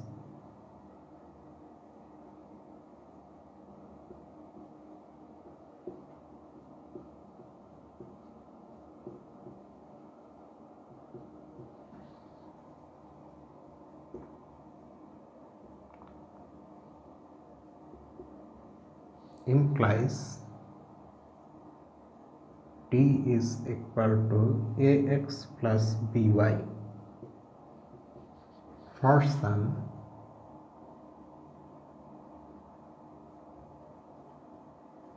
integers x and y. Okay, then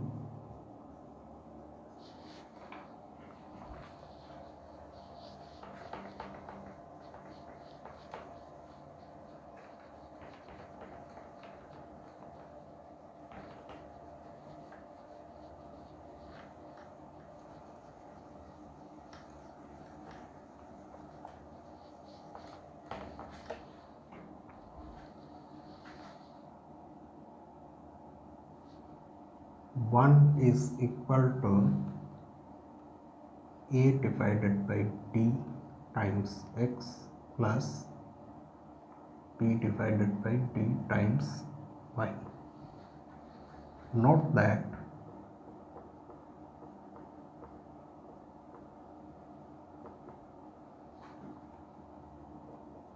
since d divides a and d divides b,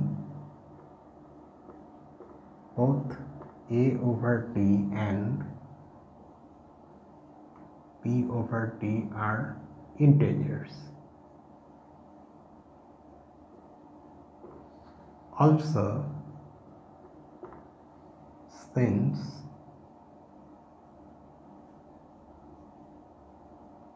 this exists means it's, that's why we are using it, no?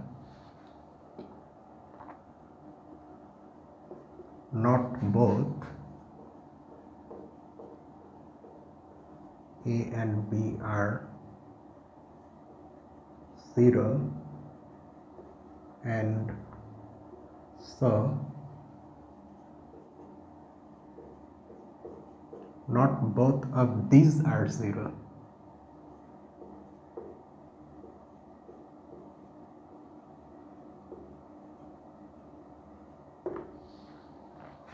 We need this, okay, in order to apply the previous theorem 2.4. we need the, I can't say non-zeroness, but we need this condition that both of them are not simultaneously 0. So from this equation, what can we say? This is an equivalent condition for the GCD of a by d and b by d to be 1, or in other words, for a by d and b by d to be relatively prime. So by theorem 2.4,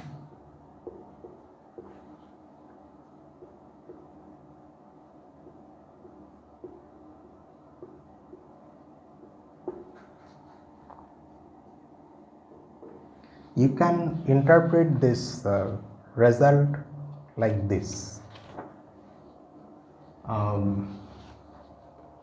Okay, let's see one example.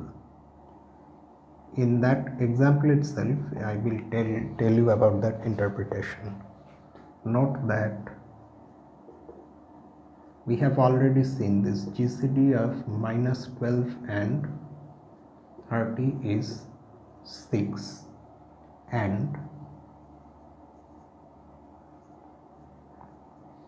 so according to this corollary, GCD of minus 12 divided by 6 and 30 divided by 6 is 1, and that is true also, because here we get minus 2 and here we are getting 5.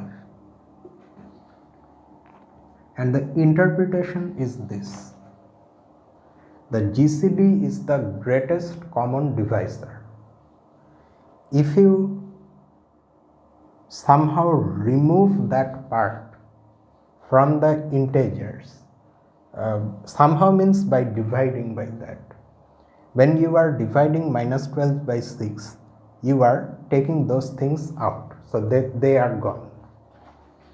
When you divide 30 by 6, then that part is gone.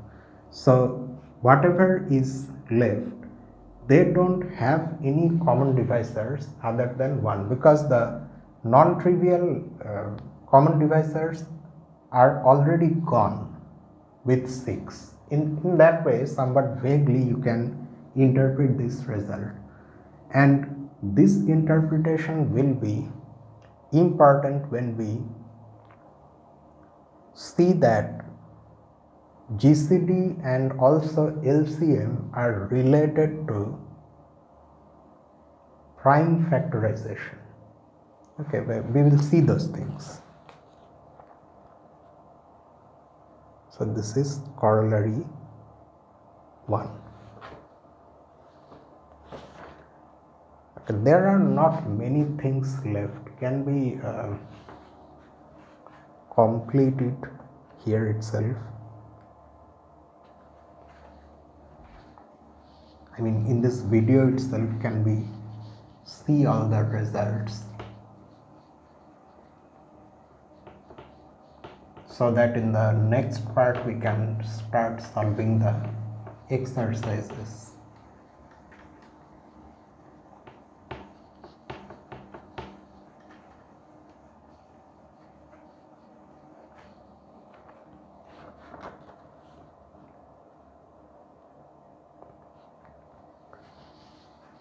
Okay, the next thing is, it is not in general true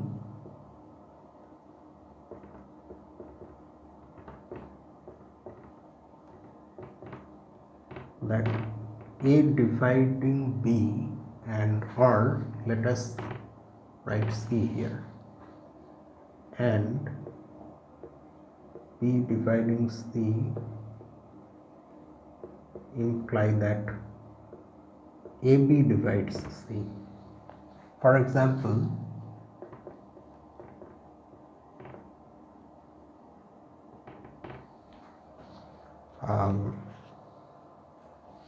say 6 divides 24 and 8 also divides 24, but 6 times 8 does not divide 24. In fact, it becomes greater than 24.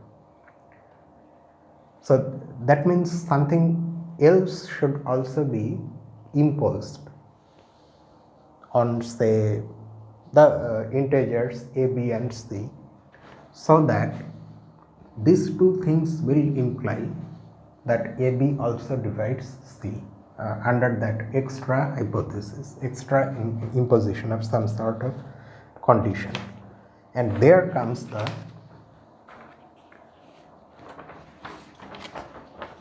corollary 2. It is corollary 2 because this thing will be used here also.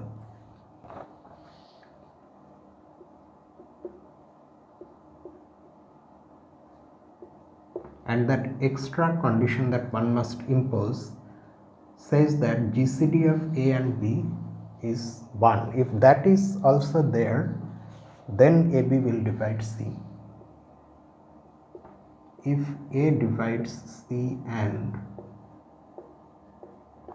A divides C with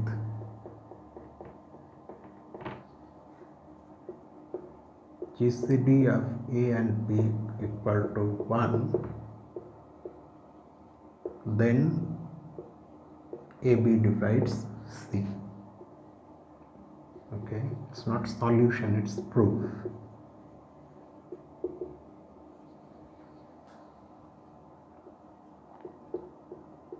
Since A divides C and B divides C, we have C equal to say RA, and at the same time C is equal to SB for some integers R and S. But it's also given that the GCD is 1, so we can use our theorem 2.4. 2.4 or 2.3, I think I have messed the numbering up again. 2.4. Here I have written it incorrectly. Since GCD of A and B is equal to 1,